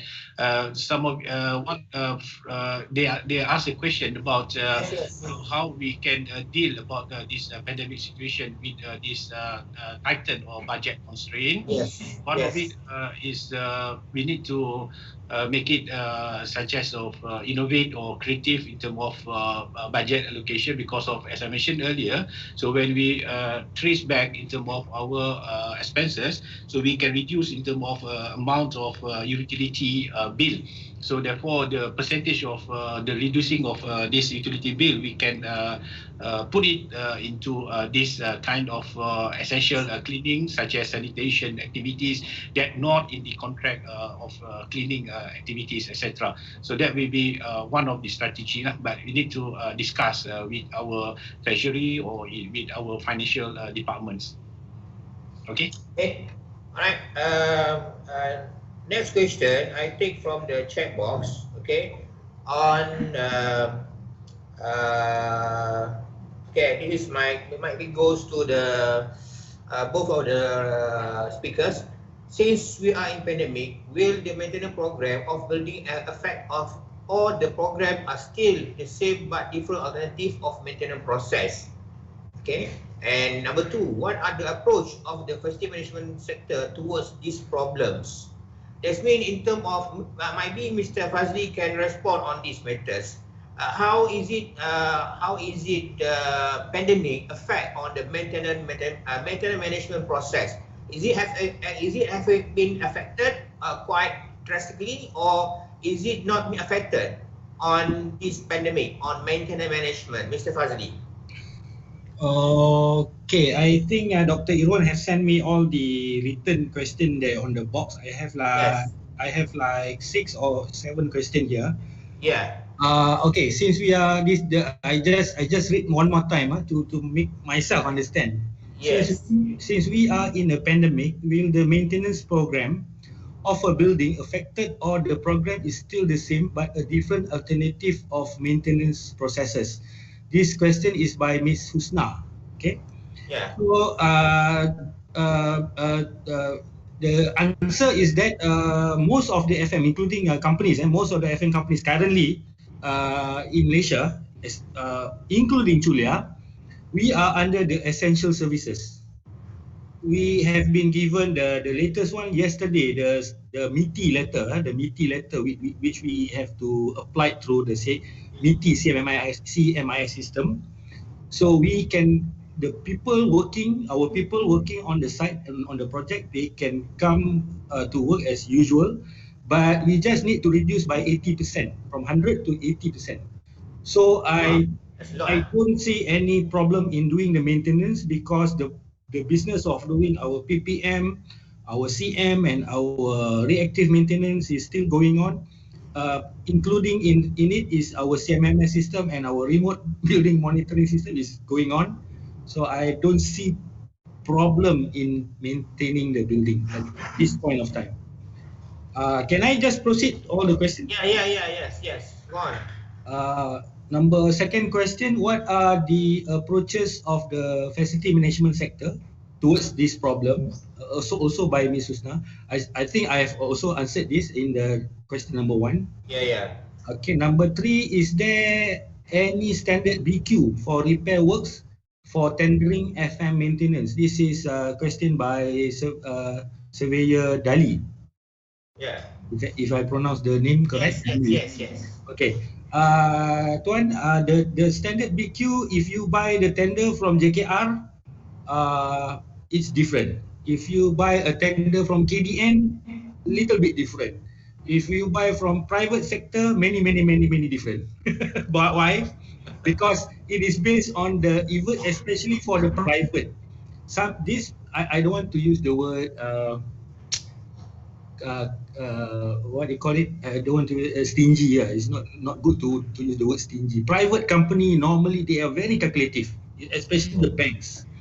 You see, I can see Maybank RFQ or the RFP, request for proposal, is a tender document, and bank those days Bank Bhumiputra, nowadays they call it CIMB. Two different thing. But FM. You see, the difference comes in whether it is a comprehensive contract or is a non-comprehensive contract. Some, they work both as comprehensive and also non-comprehensive. Both elements are in the contract. We call it is a new hybrid kind of contract because it relates, okay, comprehensive and non-comprehensive is more or less is basically whether they have to pay for the spare parts or the parts is inclusive in the contract fees. Yeah. So some clients they maybe they have this very limited budget, they do non-comprehensive. But the problem is whenever you need to do repair and you need to order spare part like a chiller compressor, you cannot get your chiller compressor tomorrow. Sometimes you have to get it from China or Taiwan or Singapore. So you have to do the shipment, blah blah blah, and maybe waiting time is 1 month. So customers started to complain, and we told them that because this is a non-comprehensive contract, so that there is a pros and cons. So BQ, there's no standard BQ. I can say, and in my 20 over years career, I never saw any standard BQ. Different company, different government sector, different BQ.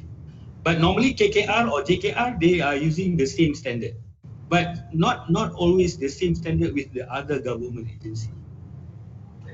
Question number 4 is by Miss Sabrina. I have a question regarding the operation of the hospitality sector's building. I think it's a hospital. The issue is an operation of a building might be partially shut down during this pandemic, and it might affect the building performance and satisfaction of users. In your opinion, how will you handle this kind of situation? What is the best strategy or solution for handle this issue? Okay, Miss Sabrina, I want to. We are taking care of one of the hospital in Sepang. The hospital is owned by one of our IPTA here. It's a very big hospital. It's a 450 bed hospital. Hospital, no shutdown, no closing of hospital. Hospital is in working. As I answered to the question number 1 just now by Ms. Husna, our FM operation is working like normal, only that we have to reduce our people by like 80%, 70 or 80%, but the last letter by MITI is 80%. And I don't see any issue. There's no problem in doing the maintenance for the hospital. Business as usual. I think, I have another. Okay. Can I take the one question from live audience? Mr. Zahari, isn't it? Surveyor Zahari. Is there any Surveyor Zahari? Yes. Can you hear me? Yes. Go on.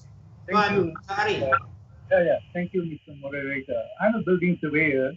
I'm in Penang. I have some correction to make. Actually, PFI, I think it's private financial initiative. It's not public funding investment or initiative. Just to clarify that PFI is well understood as a private financial initiative. Of course, it's not popular because bankers are not participating well. They are very overprudent. Okay.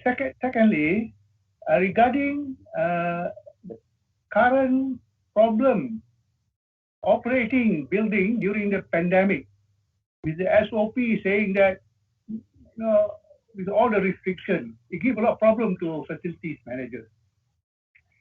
I think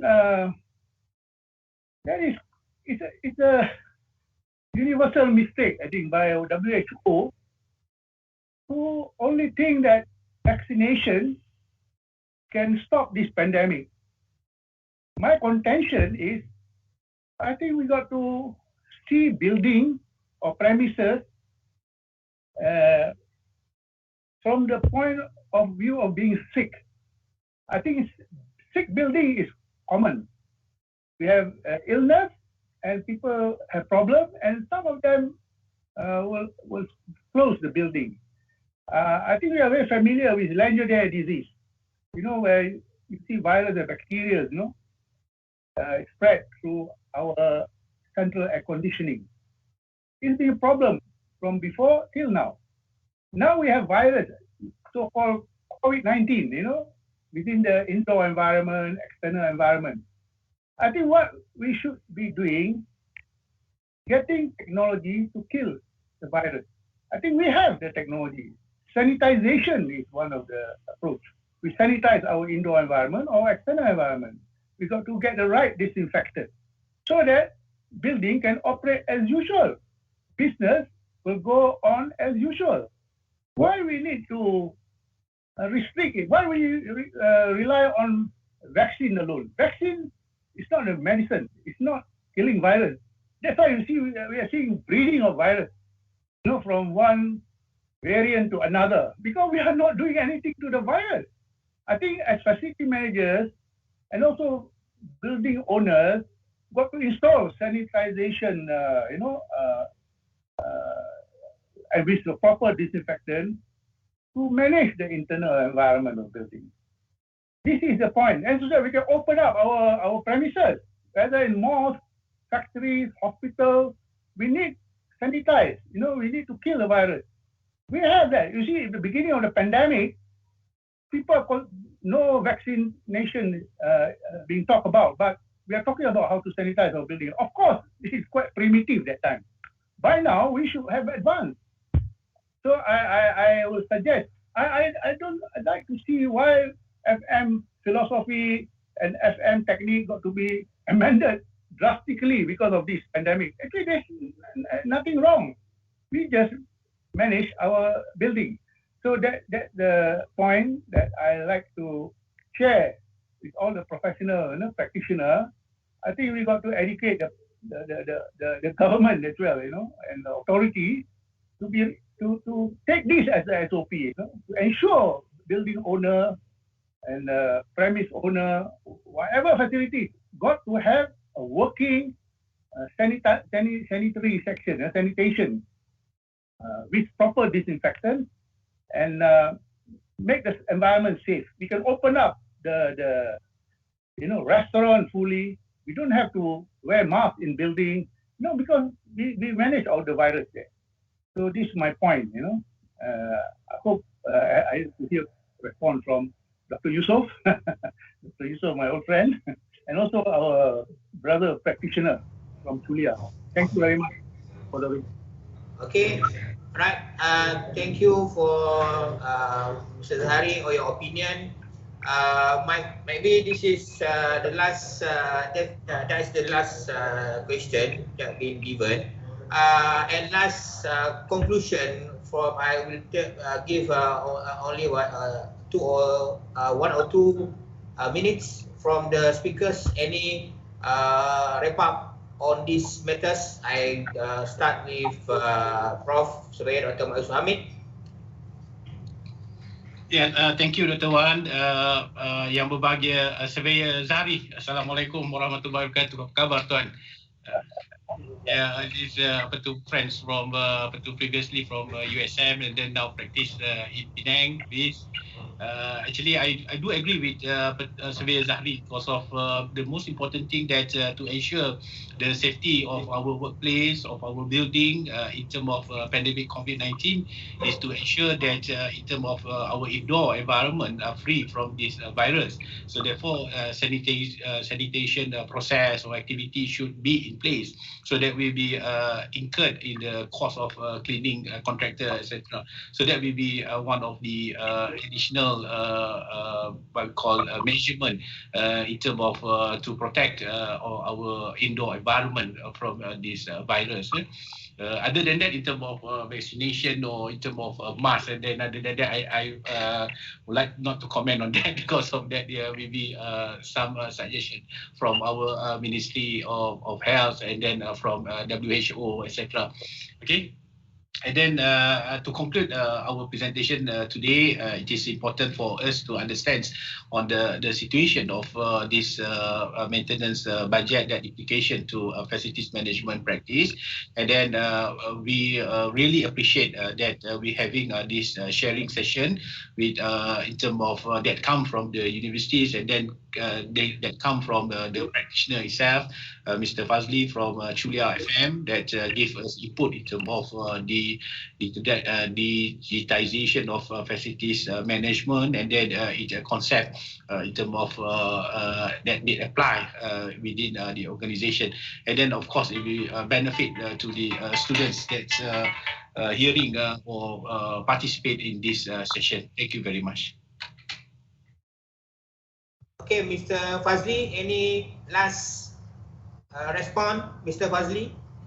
Yeah, thank you. I also want to agree also with Cik Muhammad Zahri, your old timer. I think more or less we should we have started digitizing the FM, but in a small scale. And I can say what Mr. Zahri tadi just now informed is more or less to educate the government. We are not in this webinar. Okay, it's not only to educate the students or educate ourselves, but we need also to educate the government because we have been participating in many meetings with the government, especially during for the benefit of buildings to catch up with the pandemic, to catch up with the COVID-19. We have been proposing them. Previously, last year, we put drawings, we work out with one of the IPTA in here, a tunnel, some kind of tunnel washer, no need to like hand wash or whatever. It's a tunnel washer. People just go without like, it's not like car wash machine, something like that. But it is one kind of technology that they have used in Turkey and also I think in part of China. And I think, but we have to really make use of technology, especially in the FM.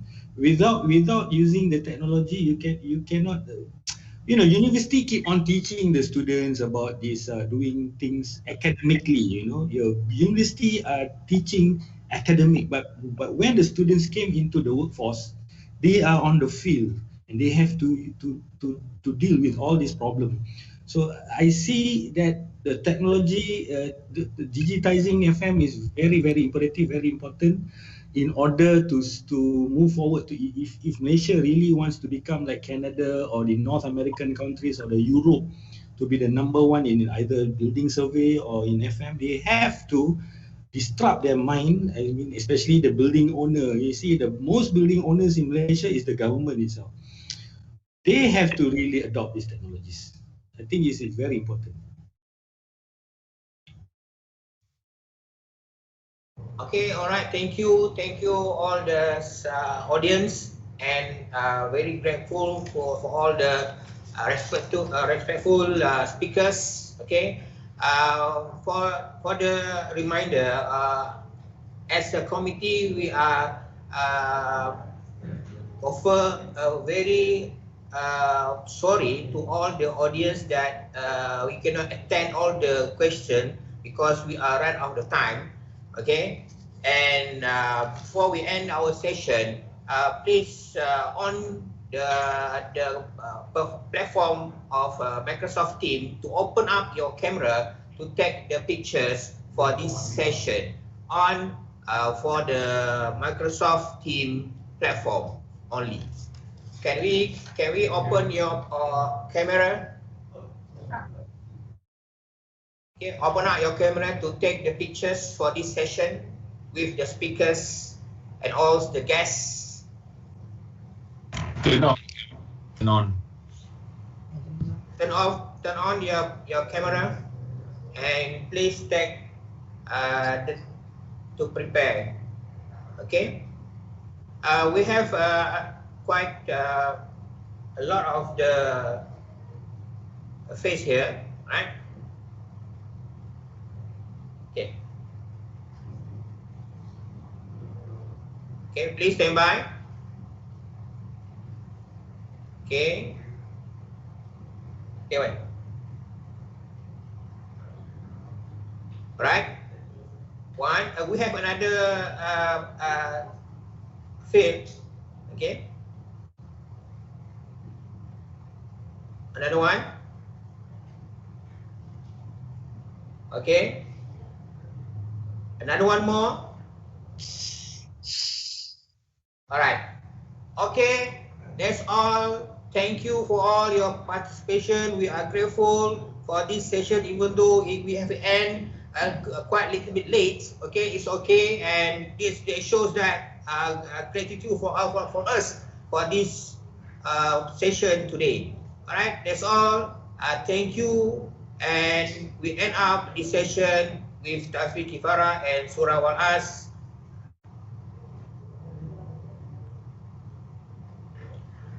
Thank you, dengan organizer. Thank all you. right, that's all. Thank you. Thank you. All familiar faces, Talib, Siti Jazila, Thank you so much. Thank you. Thank you and congratulations, organizer. Thanks, organizer. Thank you. Thank you all. Thank you. Fazli, thank you very much. Okay, Assalamualaikum. Thank you. Thank you, Cik Hari. Thank you, all those.